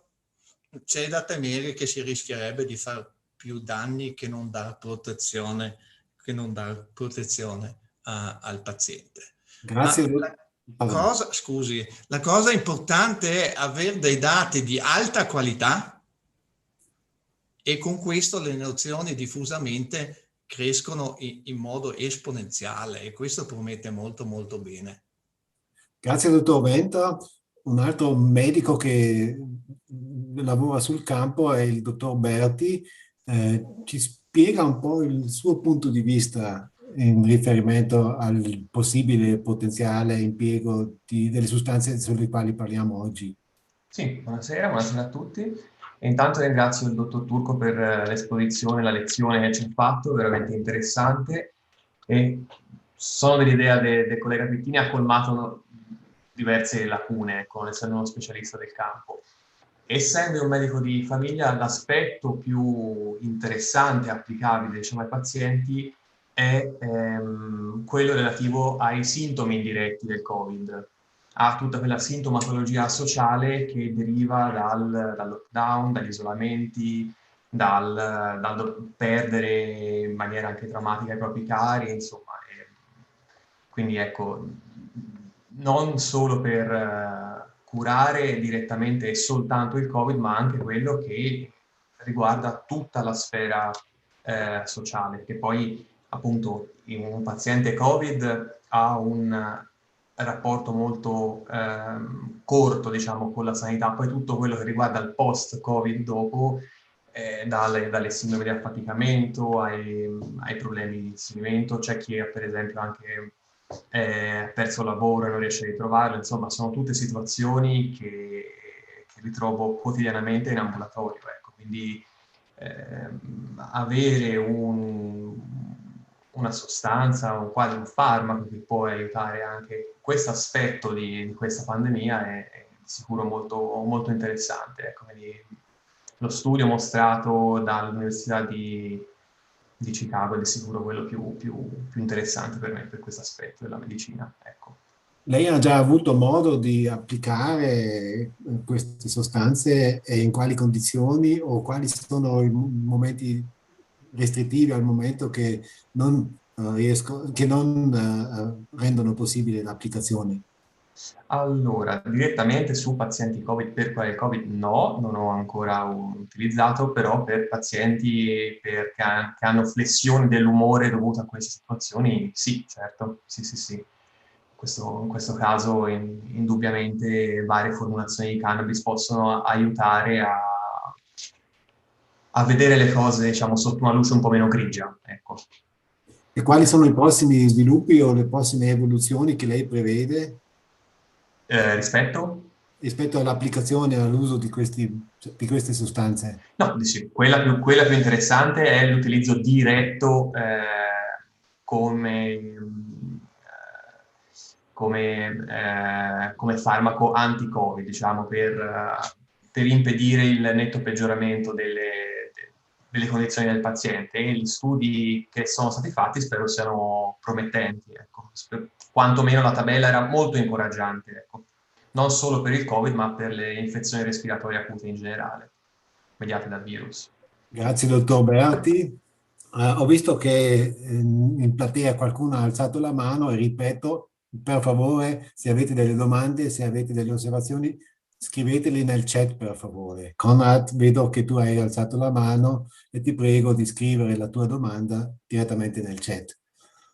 Il dottor Falk si occupa di biostatistica, è un campo ampissimo, io invidio sempre quelli che se ne intendono di matematica perché è una scienza particolarmente razionale che deve però anche coinvolgere delle percezioni, delle idee, delle emozioni, ma in questo caso vorrei chiedere al dottor Falk se, spero di non esulare, diciamo, dalle competenze, non essendo un tecnico, quale può essere l'effetto o come si possono introdurre sostanze di questo tipo in un processo di medicazione consolidato. Quali sono i passi da compiere per chi propone, come il dottor Turco e altri, di inserire queste sostanze, anche pitini e altri che stanno dietro da una vita più o meno, in un contesto così formalizzato come la sanità? È così, dipende un po', no? Ci abbiamo visto nella presentazione del dottor Turco molti aspetti diversi e anche delle cose molto interessanti. Adesso per la prevenzione del Covid, lì l'introduzione non serve, lì serve un studio fatto apposta, come già accennato, lì serve un studio randomizzato, quello mi sono appena guardato anche i dati di quel lavoro, molto interessante, promettente, ma c'è sempre il rischio di un errore sistematico, no? Perché per esempio nel gruppo, come mai quelle persone prendono il CBD?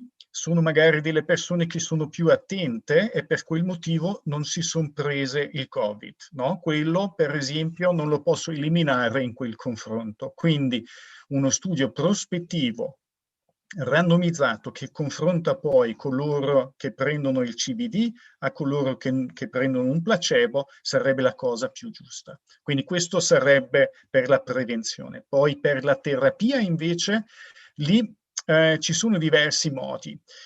Il problema è che stiamo operando in chiamiamoli pure studi osservazionali, ma anche lì lo spettro è molto molto ampio, no? Lo posso fare così anche randomizzando, per esempio. Lì per esempio c'è l'idea di utilizzare dei studi del tipo N di 1, quindi ho un campione con la grandezza di 1, quindi il singolo paziente, dove tento in modo sistematico ma randomizzato nel tempo diverse sostanze o diverse concentrazioni, e quello lo posso confrontare magari con un altro paziente. Quindi lì ci sono diversi modi. Il problema è che ci manca un po' l'asfalto. No? Abbiamo il bosco, abbiamo un qualcosa come un sentiero, ci possiamo camminare, ci possiamo mettere qualche cartellino che ci dà un'indicazione, ma quello che ci manca ancora è l'asfalto. Quindi stiamo viaggiando con una velocità molto limitata, ci sono dei sassi, ci sono degli ostacoli da superare. E quello che si dovrebbe fare col CBD è quello che si è fatto con altre sostanze, e voi lo state già facendo, avendo questa associazione, di tentare di formalizzare il tutto. No? Quindi da una parte, per esempio, chi ci farebbe quel studio randomizzato per vedere se il CBD può prevenire il Covid? Lì non c'è ditta farmaceutica che potrebbe fungere come sponsor, no? Quindi lì ci serve un aiuto di chi? Dei pazienti, associazioni come voi, o magari servirebbe un sostegno anche da parte delle università o magari della pubblica amministrazione. Quindi lì, come detto, ci manca ancora l'asfalto, no? Abbiamo la via, ma ci manca tutto il resto. E per le terapie è la cosa simile, no?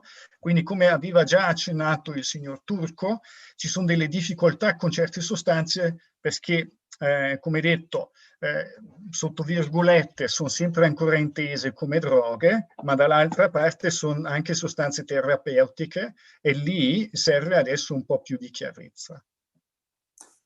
Grazie, dottor Falk. Vorrebbe replicare ai colleghi il dottor Turco? Sì, replico per dire che sono d'accordo con tutte le osservazioni. Innanzitutto il dottor Wenter accennava la necessità del giusta tempistica, e davvero anch'io ho appreso che quale potrebbe essere dalla sua esperienza ovviamente clinica. I clinici sono a contatto con i pazienti, si è visto che appunto la fase probabilmente è quella che intercorre tra l'infezione polmonare grave e lo stress respiratorio, e quindi questo bisogna comunque valutarlo attentamente, perché appunto, come è stato detto, è necessario intervenire nella fase giusta, soprattutto per quanto riguarda l'effetto contro questa tempesta delle citochine. Sono d'accordo anche con il dottore che diceva ovviamente l'utilizzo della cannabis in quello che è il post-Covid o oltre il Covid, cioè per trattare l'ansia, lo stress e la depressione, e questo in molti casi già viene fatto, diciamo forse più il CBD che il THC, perché è più facilmente reperibile in Italia rispetto al THC, e inoltre c'è il problema che il THC, essendo psicotropo, non sempre è tollerato da tutti i pazienti, a differenza del CBD. Per quanto riguarda poi l'utilizzo preventivo, questo in effetti è uno studio osservazionale, tra l'altro molto molto recente, uscito da un paio di settimane, che non è ancora conclusivo ovviamente, però pone le basi per un eventuale studio clinico che potrebbe essere in effetti difficile, però giusto per ricordare gli studi, c'è importanza della spinta dei pazienti e dell'amministrazione, però il CBD in realtà è prodotto da un'azienda, cioè l'Epidiolex, che è CBD puro, e quindi forse questa azienda potrebbe essere interessata nell'utilizzare il CBD come terapia preventiva. C'è bisogno di studi clinici, e quindi tutto ciò che spinge studi clinici, anche diciamo interventi amministrativi e legislativi, è sempre il benvenuto, anzi dal mio punto di vista è auspicabile proprio alla luce di tutte queste potenzialità che abbiamo osservato,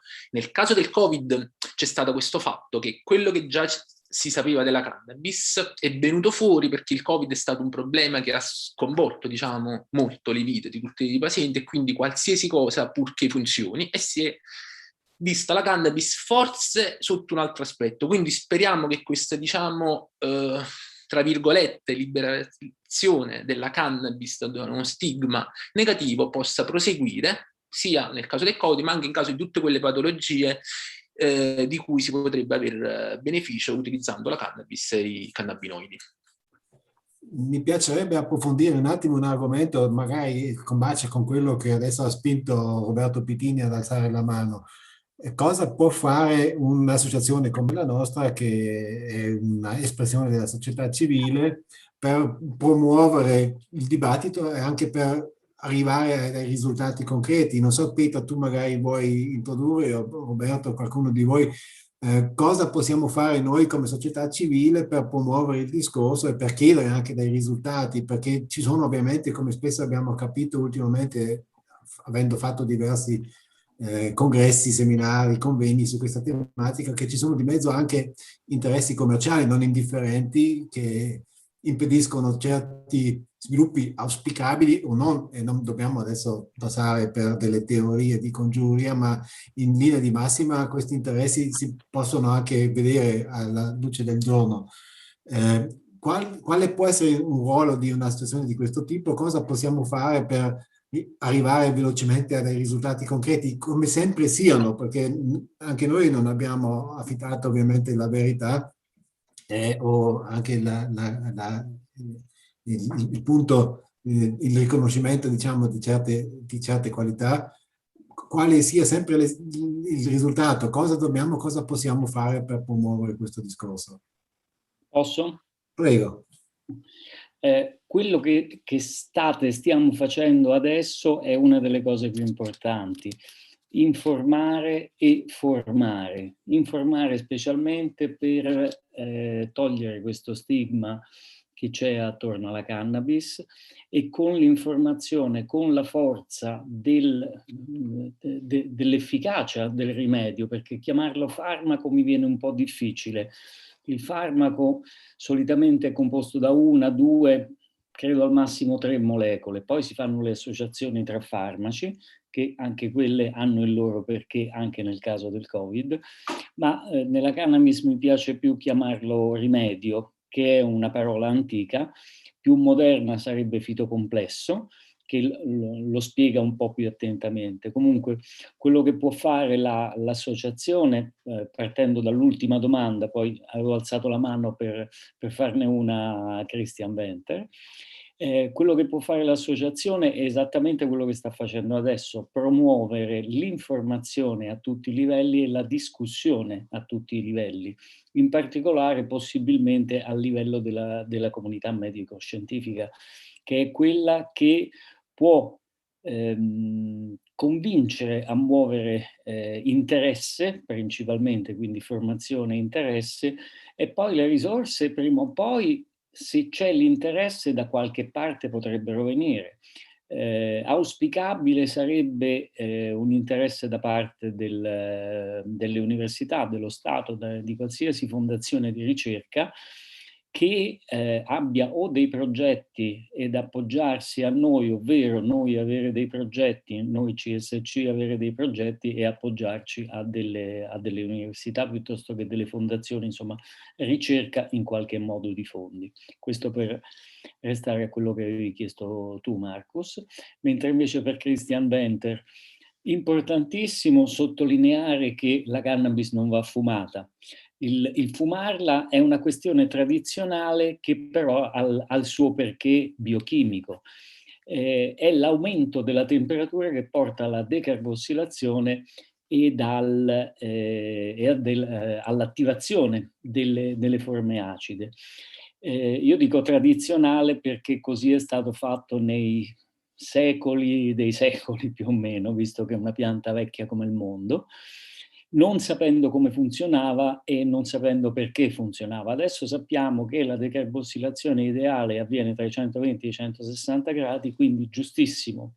Per limitare i danni e ottenere il massimo dell'efficacia bisogna attivare CBD e THC, cioè portarli in buona parte, non al 100%, che si è visto, anche su quello ci sono divergenze di opinioni e tanti studi, comunque una buona parte di forma neutra, non acida, è molto importante per l'esplicarsi degli effetti, diciamo, tipici a questo punto, che possono essere l'antinfiammatorio piuttosto che lo psicotropo, l'antidolorifico, e tutta una serie di effetti che ci sono. La domanda era, o il dubbio che mi era venuta sulla presentazione, sull'esposizione, sulla critica di Christian sul quando mettere uno studio, era, dice, all'ingresso in terapia intensiva. Lì ho qualche dubbio. È vero, potrebbe essere uno dei momenti, perché l'altro momento sarebbe con sintomatologia moderata, un altro sarebbe con sintomatologia lieve, un altro potrebbe essere senza sintomi ma con tampone positivo, e l'altro sarebbe, diciamo, cosiddetto preventivo, cioè ci sono una serie di studi che si potrebbero imbastire in momenti diversi. Forse quello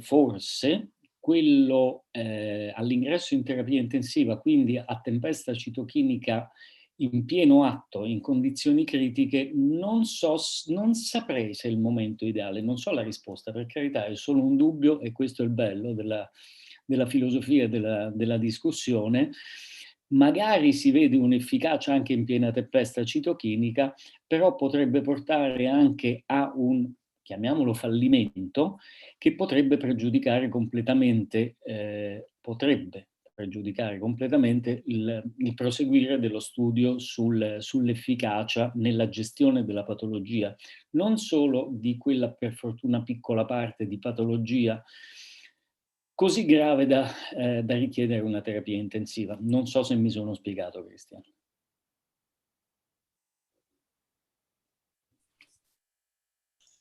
Grazie Roberto per gli spunti. Sulla prima osservazione, in varie parti del mondo è stato registrato un aumento notevole del consumo di cannabis in quest'anno di pandemia, in quest'anno pandemico. E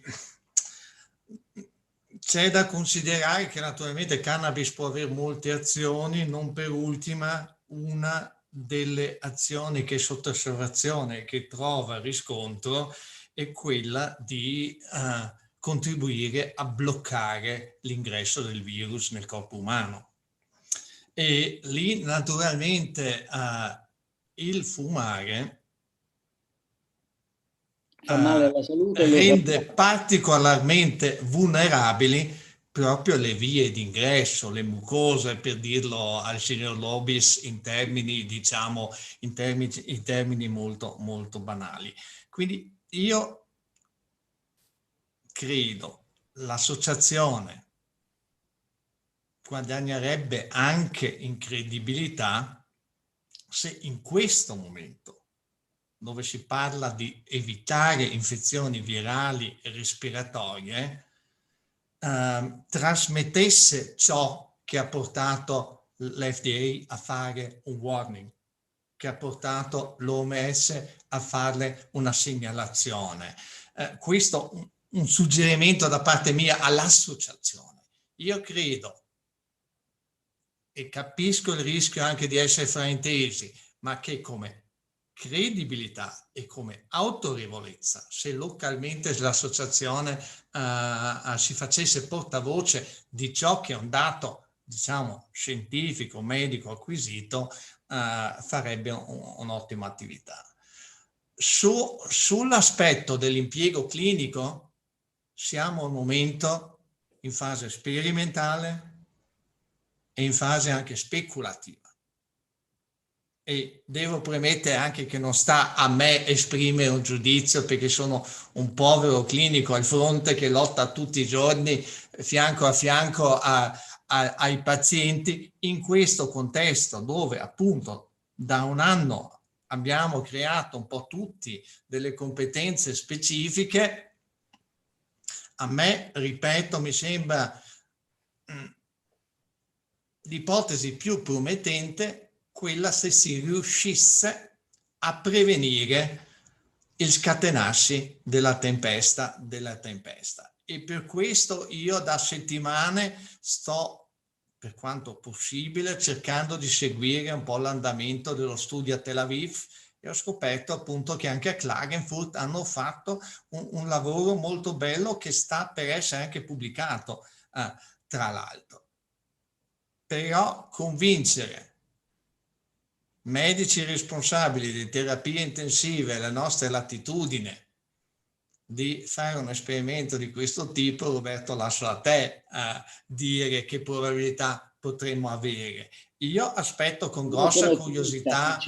Sono ottimista al 50%, sì o no? No, molto probabilmente. La mia maggiore curiosità al momento è sullo studio israeliano. Tra l'altro, tra gli studi anche più avanzati, diciamo dal punto di vista, promette di dare fra non tantissimo dei primi risultati che saranno senz'altro anche pubblicati. No, quello sicuramente.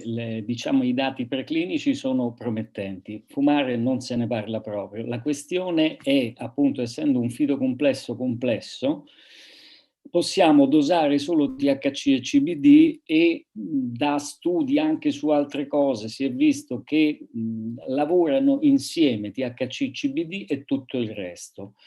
Da parte mia, per quel poco che ci ho capito, partirei con una formulazione equidosata, diciamo un 5% di entrambi o un 10% di entrambi, però ecco, qui siamo a livello di speculazioni tra poveri clinici, non tra grandi scienziati, però anche da parte nostra gettare delle basi insieme con le persone che hanno reso possibile anche il parlarne di più, perché questo è un grande merito, devo dire, dell'associazione di Bolzano, che si è cominciato a parlarne di più, a cercare di eliminare i pregiudizi, perché di tali si tratta, purtroppo radicati nei decenni. E questo è una cosa sul quale bisogna andare avanti, con tutte le cautele del caso, perché siamo a livelli di studio osservazionali in vitro e in parte anche in vivo. Quindi una certa base con una certa solidità c'è, ci vuole anche la volontà di farlo, una certa base scientifica direi che c'è pienamente.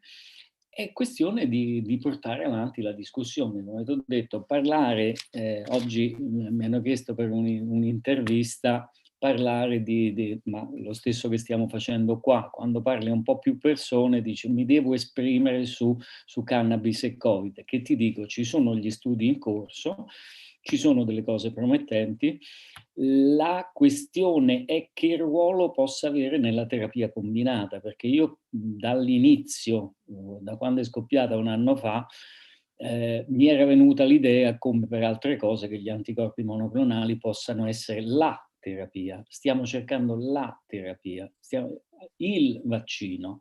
Bene, ok, il vaccino è una componente, l'anticorpo monoclonale, bene, può esserne un altro, il cortisonico, l'antibiotico, piuttosto la terapia combinata, e poi la frontiera successiva è, diciamo, potendo avere adesso esagero nel futuro, una mappatura genica per prevedere la risposta, sarebbe l'ideale. Diciamo che per la morfina il gene è stato isolato tra le, diciamo, 3 persone a caso tra noi che siamo qui in video, uno risponde bene, uno risponde male, uno non risponde per niente alla somministrazione di morfina, e questo si fa facendo un'analisi genetica ben precisa. Questo sarà fatto, cioè è fatto sicuramente anche per quanto riguarda l'espressione del recettore AC2, insomma. I campi di ricerca ce ne sono, più risposte troviamo e più domande ci faremo, come sempre, però trovo che sia una strada decisamente promettente.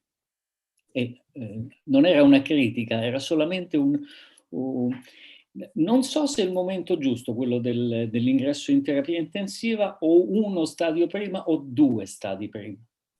Se ne discute tranquillamente, poi vediamo se saranno fatti. Adesso chiederei anche a Lidia se ci sono delle domande che sono da inserire magari in questo contesto di dibattito che si sta evolvendo adesso, e poi dovrei ancora lanciare un messaggio al nostro caro amico Konrad Fiesneider. Konrad, es ist ganz einfach. In der Mitte unten ist Chat. Draufklicken, es geht ein Fenster auf, dann kannst du eintippen, deine Frage. Gerne auf Deutsch, die Lidia übersetzt es gerne. Auch für andere, wenn Sie Fragen haben, stellen Sie sie bitte gerne auch auf Deutsch. Lidia übersetzt sie und Sie können sie dann auch in der Übersetzung von David Casagranda wieder hören. Prego Lidia, vai. Ja, Markus, effettiv sind Italiano, in effetti ci sono raggiunti qualche domanda. Il signor Edoardo Michelon chiede se si può assumere con il vaporizzatore la cannabis, e in quel caso i problemi, causa problemi alle vie respiratorie, chiede. Chi può rispondere? No, vai. Vabbè, la risposta credo che già è stata data dal dottor Welter. Non conviene fumare la cannabis, soprattutto in caso di infezione polmonare, sia fumata tradizionalmente, ma il vaporizzatore ovviamente non prevede la combustione, quindi in un certo qual modo è più sicuro, però prevede comunque una forma di irritazione delle vie aeree superiori dei polmoni, quindi non è consigliabile. Diciamo, quello che è consigliabile utilizzare, però non è proprio cannabis, ma parliamo di cannabinoidi, sono le 2 preparazioni praticamente disponibili: il Sativex, cioè la combinazione di THC e CBD, o l'Epidiolex, che è CBD puro. Entrambi sono formulazioni spray orale, quindi quello potrebbe essere, diciamo, una delle vie di somministrazione.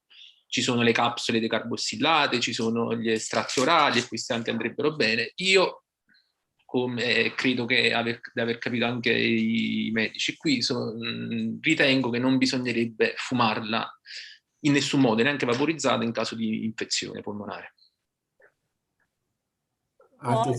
Bitte, prego, vai. Poi c'è un'altra domanda del signor Brandi Marti.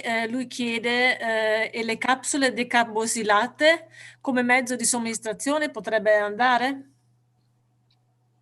Sì, come detto, le capsule, qualsiasi somministrazione, diciamo, per via orale che non sia inalatoria, potrebbero andare bene. Poi bisognerebbe vedere, quello bisognerebbe studiare poi la biodisponibilità, eccetera, eccetera, nel caso di infezione polmonare. Quindi dire si può utilizzare al momento è un'affermazione che non è supportata dagli studi. Si potrebbe fare, sicuramente sarebbe preferibile rispetto all'inalazione. E lo stesso signor Brandi Marti prima ci chiede, insomma, fa riferimento a un problema del quale siamo veramente dispiaciuti, e lo sappiamo. Lui scrive, esiste anche il problema della reperibilità della cannabis. Sicuramente anche un tema molto, una domanda, un tema, una notazione molto valida anche stasera. Vabbè, rispondo prima, poi passo la parola ai medici. L'ho detto anche durante la presentazione, questo è uno dei problemi principali: l'approvvigionamento per i pazienti, soprattutto per coloro che già sono in terapia per altre problematiche che non sono il Covid-19, è molto difficoltoso. Ogni anno più o meno, arrivati in estate, finiscono le scorte, sia quelle del stabilimento militare di Firenze che quelle provenienti dall'Olanda. Inizia una sorta di calvario per i pazienti, e quindi forse tra le varie cose, mi ricollego alla domanda di prima, che può fare il Cannabis Social Club, è spingere informando, non so, posso pensare a petizioni, a qualsiasi cosa che spinga su almeno una distribuzione più efficace della cannabis, una reperibilità più facile per i pazienti, e quindi probabilmente allargare il campo. Lo stabilimento militare di Firenze è piccolo e non riesce a soddisfare la domanda italiana, quindi forse altri soggetti in grado di fare questo sarebbero necessari in Italia. Altre risposte o altre osservazioni riferite a questo blocco di domande che vengono dal pubblico? Sì, per quanto riguarda, parto dalla fine, dall'approvvigionamento, sono state fatte sia richieste che diffide al Ministero, ma tu forse sai, Fabio, come buon italiano verace, che provare a telefonare o scrivere al Ministero a Roma. Sì, questa diciamo è la via formale che si dovrebbe fare, ma c'è bisogno di qualche iniziativa in effetti più forte, che non saprei neanche quale potrebbe essere, però sicuramente c'è bisogno.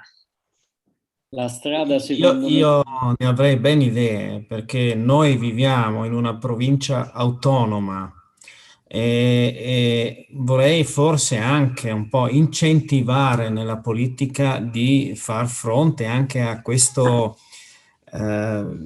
mismanagement anche del Ministero, da parte del Ministero, perché ho capito anche che la mancata fornitura è sempre colpa del Ministero, no?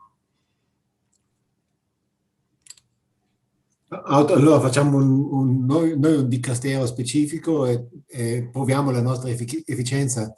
Ho qualche dubbio, visto certi sviluppi visti e osservati da tutti noi negli ultimi mesi, ma ovviamente c'è sempre una possibilità di farsi l'immagine.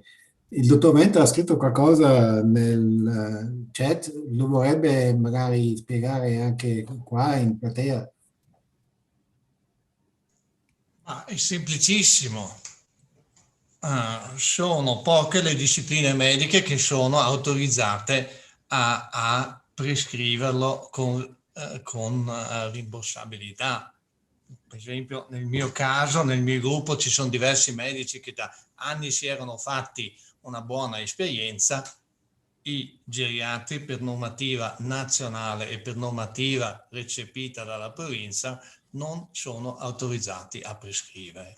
Questo potrebbe essere un aiuto dall'associazione di ampliare le discipline ammesse alla prescrizione, che al momento il neurologo può prescrivere, l'internista può prescrivere, il geriatra no, per non dire medicina generale. Ma per esempio io, che da almeno 20 anni una certa casistica ce l'avevamo nel nostro gruppo, anche perché seguiamo anche dei pazienti con sclerosi multipla, per esempio, no? Non siamo più autorizzati a prescrivere.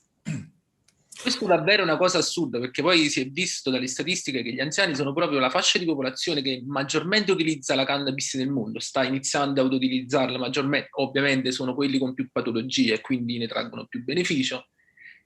È strano che in Italia siamo ancora a questo punto. È una questione di costi? No, è una questione di leggi, sono stati fatti così in questa maniera e non in un'altra. E proprio questo problema della geriatria l'abbiamo già proposto alle autorità locali qua, e penso che in futuro potremo anche arrivare qui che sia più libera, più medici competenti che possano prescriverla. Ma lì dipendiamo assolutamente dalla legislazione statale, non so, No, locale. Anche. Ok, questo è molto importante. Anche chiaramente, come la politica e come tutto nel mondo, io vedo solo persone in veste di responsabilità che non se la prende. Cioè, fanno solo quello che fanno gli altri. Non hanno mai coraggio di dire, ok, vedo che i studi vanno bene, perché non usiamo questo? Cioè, non lo fanno. Io vedo tanta FIFA in queste persone, cioè non lo capisco neanche io, cioè non hanno bisogno di farlo. Noi chiaramente come pazienti spingiamo, perché io vedo, cioè io vivo un'altra realtà, io ho qua i pazienti intorno a me, chiaramente quelli che non trovano la cura, che magari anche alcuni che trovano la cura nell'illegalità. Anche questo è un grande problema che secondo me sarebbe da tutelare, perché da una parte ci sono pochi medici che lo prescrivono, è vero difficile trovarne uno. Dall'altra parte, quando hai la ricetta, poi vai in farmacia e non trovi il medicinale. Sei un paziente e sai benissimo che questa sostanza ti fa bene, allora cosa fai? Cioè, se nessuno ti vuole aiutare ti aiuterà te. Solo chiaramente, essendo illegale, è anche un grande problema per tante persone. Sì, sicuramente quello che si può fare come associazione, che è stato fatto con successo, devo dire, perché non mi sarei aspettato da parte dell'assessorato, quando fu 3 anni fa, un'approvazione così veloce della richiesta, visto come hanno reagito quando gliel'abbiamo proposto. Poi, in forza del numero anche di pazienti, che non dimentichiamolo, sono voti e quella è anche la forza, perché del fatto che siano persone sofferenti sembra che gliene freghi poco. Io come medico non sono riuscito a ottenere neanche la minima parte di quello che è riuscita a ottenere l'associazione Cannabis Social Club. Comunque chiudo qua. Quello che stiamo proponendo, abbiamo già fatto un incontro, purtroppo in piena pandemia Covid hanno, diciamo, delle cose più importanti a cui pensare, quindi questo è stato retrocesso. L'ottimizzazione della delibera l'abbiamo chiesta praticamente appena è uscita, ci è stato risposto: intanto abbiamo fatta, accontentatevi di questo. Questa è stata la risposta dei burocrati, perché non erano neanche né medici né personale informato. Purtroppo la burocrazia non so se solo in Italia, ma in Italia è particolarmente potente. Non cambiare, ecco, hanno copiato parte della legge novembre 2015 senza apportare delle modifiche come sono state fatte in altre regioni, sia nel preambolo, che bisogna tutelare la salute del paziente secondo l'articolo della Costituzione, libertà di cura, eccetera, eccetera. Ci sono molte modifiche che abbiamo proposto all'assessorato, ci dovrebbe essere la forza dell'autonomia, deve essere una provincia autonoma, però ecco, questo deve essere poi tradotto in azioni concrete. L'insistenza da parte nostra, Cannabis Social Club, in particolare Peter, grandissimo, tu lo sai cosa voglio dire. Però appunto insistendo, gutta cavat lapidem, come dicevano i latini, insistendo si riesce a ottenere qualche cosa. Non facciamo critica, non va bene, facciamo una critica, cioè la delibera va ottimizzata mettendo questo: dobbiamo prescrivere l'olio titolato secondo la ricetta XY, dobbiamo estendere la prescrizione non solo a quei pochi specialisti. Il fatto, per esempio, della possibile prescrizione del Sativex, che sarebbe comodissima anche se un po' più costosa per lo Stato, è bloccata a livello nazionale per la prescrizione solo da neurologi e solo negli spasmi dolorosi di per sclerosi multipla, che sono 2 limitazioni un po' eccessive. In fondo si tratta di THC e CBD in una formulazione di facile utilizzo e perfettamente dosabile, cioè bypassa il Sativex molti dei problemi che sono intrinseci, diciamo, al fitocomplesso. È una preparazione equiparabile a un farmaco bicomponente, THC e CBD con qualche terpene, sicuramente ci sono anche delle altre sostanze in mezzo, però ecco, quella sarebbe un'altra cosa che reputerei molto importante anche per condurre uno studio, perché un farmaco registrato sarebbe un'ottima pietra di paragone, con i limiti dovuti al processo di raffinazione e stabilizzazione del prodotto, però sicuramente interessante. Mi fermo. Vorremmo arrivare pian pianino alla conclusione, ci sono ancora aspetti, allora prego Lidia, vai. Io ho seguito con interesse tutto quanto. Adesso vorrei fare una domanda pratica, da cittadina normale. Se ho un caso di positività al Covid o addirittura un caso, cioè che sia ammalato in famiglia, nel mio ambiente, nel vicinato, farei bene a andare in negozio qui e prendermi dell'olio CBD, per esempio, e prendere qualche goccia X volte al giorno? Cioè, questa è la mia domanda in questo periodo che è tutto diverso, che mi pongo. Rispondo per primo con tutti i rischi del caso. Primum non nocere o nocere. Non credo che abbia effetti collaterali gravi e che deprima l'immunità, ovvero che abbia effetti negativi nel decorso comunque naturale della malattia. Tutto il resto deve essere demandato a studi che ne dimostrino l'efficacia specifica, i dosaggi, le preparazioni, eccetera, eccetera. Però se partiamo dal presupposto che ci sono dei risultati promettenti a livello di studi di base e che non ci sono grandi effetti collaterali, a parte quello eventualmente per il portafoglio, se non è prescritto quello di qualità medica, diciamo così, qualità farmaceutica, pardon.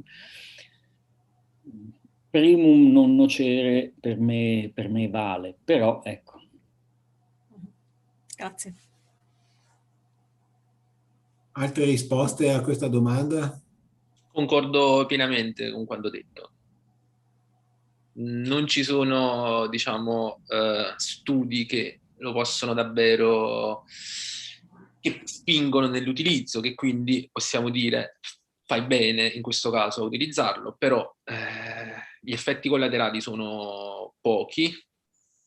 Viene utilizzato per varie patologie, anche per disturbi come ad esempio disturbi del sonno, quindi diciamo molto più leggere del Covid.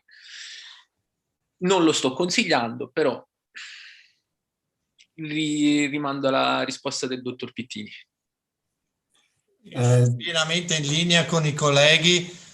Personalmente al momento, lei come paziente, se mi ponesse il problema, piuttosto le sconsiglierei. Trovo però invece molto più interessante pensare a un eventuale impiego nel post-Covid. Il post-Covid che comprende delle problematiche enormi. Parliamo anche di long Covid, non sappiamo ancora gli effetti a medio termine, ma vediamo e iniziamo a vedere che ci sono dei periodi, diciamo, almeno di convalescenza molto molto lunghi, e con grande probabilità ci saranno anche degli effetti a lungo termine. Avremo fra 2, 3, 5, 10 anni, c'è da temere delle sorprese. Ho letto, se posso permettermi di dire, da poco un articolo interessantissimo che parlava di infezioni virali e cercava di ricostruire quali erano le nozioni al momento dell'identificazione di una poliomielite, per esempio, di altre infezioni, non per ultimo di un HIV. Nulla si sapeva, ma neanche i primi 6 mesi, neanche i primi 1, 2, 3 anni. I problemi sono venuti fuori a distanza. Iniziano ad esserci dei studi molto ben fatti, con riscontro autoptico, oppure con indagini strumentali funzionali sul coinvolgimento del sistema nervoso centrale. A mio avviso potrebbe per esempio risultare una nuova eziologia di un disturbo neurocognitivo, anche significativo, una nuova eziologia di una sindrome dementigena. Ce ne accorgeremo probabilmente con decenni di distanza. E nel post-Covid io vedrei, pensate alla fatica, pensate alla sintomatologia dolorosa, pensate a tutto il coinvolgimento emotivo, vedrei ampio spazio per consigliare nel post-Covid. E tra l'altro, e questo veramente è quasi inaccettabile, non abbiamo localmente un percorso, una presa in carico dei pazienti post-Covid. Urge creare questo percorso e sistematicamente accompagnare dal punto di vista clinico questi pazienti. Manca la corrente a Merano adesso? No, è l'agenda sanitaria che risparmia, che a cadenza di 60 minuti spegne in tutti gli uffici la luce. La vediamo comunque ancora nel riflesso del monitor. Altre osservazioni per concludere o anche vorrei adesso io concluderei, se non c'è poi niente di importante da riportare. Ok, va bene? Se posso aggiungere, ci avrei un'ultima cosa. Quello che si dovrebbe fare è, per poter calcolare qualcosa o comunque giudicare qualcosa, sarebbe di pensare a una documentazione abbastanza sistematica nel seguire il paziente. Questa è una cosa che potreste promuovere, nel senso, se per esempio vi interessa l'effetto nel Covid, allora già adesso di pensare o studiare qualche documentazione assieme ai medici sarebbe una bella cosa per raccogliere poi dei dati. Purtroppo raccogliere dei dati comporta un sacco di tempo e sembra che purtroppo ci manca rispetto a realtà universitarie che qui, diciamo, dal punto di vista medico non ci sono. Ci manca, io lo chiamo schiavetto perché lo sono stato io a mio tempo, ci manca lo specializzando, lo studente che si mette sotto a fare quel lavoro che gli altri non hanno il tempo o forse anche più la voglia di fare, cioè il lavoro pesante di raccolta dei dati, che è una parte molto importante. Purtroppo i pochi, tra virgolette, clinici che ci sono impegnati nel trattamento di pazienti Covid piuttosto che di altre patologie, quindi con questa scarsità purtroppo di personale medico e non solo, c'è proprio una mancanza di risorsa umana per la raccolta e per l'elaborazione dei dati. Ci vorrebbe un aiuto, un progetto per aiutare in questo caso sia medici, ma perché no anche infermieri o personale di altre professionalità a poter accedere e fornire i dati a chi è capace ad elaborarli. Io per esempio statistica, abbiate pazienza, non ce la posso fare. Raccolta di dati sì, potrei sicuramente contribuire. Grazie, dottor Pitini. Peter, vuoi passare alla conclusione? Allora, io prometto a dottor Venter di informarmi lì nei prossimi giorni come possiamo fare che anche il suo reparto può prescrivere anche su ricetta rossa. Ringrazio a tutti i partecipanti, inizio con Fabio Turco, grazie per questa presentazione ottima e spero che ci rincontriamo ancora. Noi siamo molto attivi e abbiamo sempre bisogno di persone competenti al campo di cannabis. Grazie. E grazie anche a voi per l'invito, grazie pure per quello che fate. Credo che siate una realtà da prendere da esempio e da esportare in tutte le altre città d'Italia, davvero. Grazie. Poi ringrazio il dottor Venter di aver partecipato. Non è mai così facile anche di trovare medici del formato di un primario che partecipano anche poi a discussioni come, cioè per esempio per la cannabis medicinale. Mille grazie. Grazie. Grazie a dottor Aldo Leonardo Berti, un medico di base. Grazie a dottor Pittini, medico anestesista e terapia del dolore. Loro due sono medici che prossimamente sono dei medici con cui apriamo un studio medico qua a Bolzano. E grazie al dottor Markus Falk per la sua presenza e rimaniamo in contatto. Grazie a tutti i collaboratori, i ragazzi della G-News, che qui si vede col LPA-ASP. Grazie a David Casagrande per la traduzione simultanea. Grazie Lidia per averci seguito in questo e anche elaborato la pubblica relazione. Grazie Marcus Lobis per la moderazione. Avrei ancora da ringraziarmi al reparto della salute della provincia di Bolzano, che ha contribuito con finanziamento per realizzare questo evento. Abbiamo anche un media partner, la Belief Magazine, che spero che in futuro diventano ancora di più. E ripeto ancora con gioia i nostri sponsor. Aspetta, adesso non li trovo tutti. Allora, c'è la farmacia Dottor Ternelli, che è sponsor di questo evento, la farmacia Druso di Merano, le farmacie Bonvicini di Bolzano, poi c'è il studio medico Clin di Milano, con cui forse anche in futuro stiamo a collaborare, e gli ultimi due sono, e rimane la Bioteca, un produttore e distributore di cannabis legale. Ok? Allora...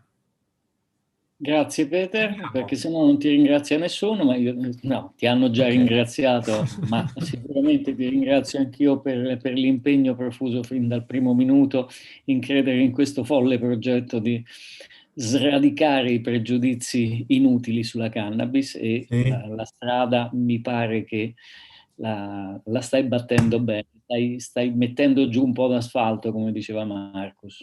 Sì. Lo farò anche in futuro. Lo so. Perfetto, grazie mille a tutti. Alla prossima, il prossimo appuntamento, Peter, tu dai presente? Sì, giusto, questo volevo ancora dirlo. Allora, quest'anno abbiamo 14 eventi, il prossimo è, allora devo guardare, non l'ho a memoria, devo vedere dov'è. Un attimo solo, mi scuso. Maggio dovrebbe essere 23 maggio se non sbaglio. Allora, giusto, il prossimo evento è il 25 maggio e si tratta dal problema della sindrome della Restless Leg Syndrome. Ok. Appuntamento al 25 maggio allora. Buona serata a tutti, grazie da Bolzano e alla prossima. Buona serata. Buona serata, grazie a tutti. Ciao. Buona serata a tutti. Wiedersehen.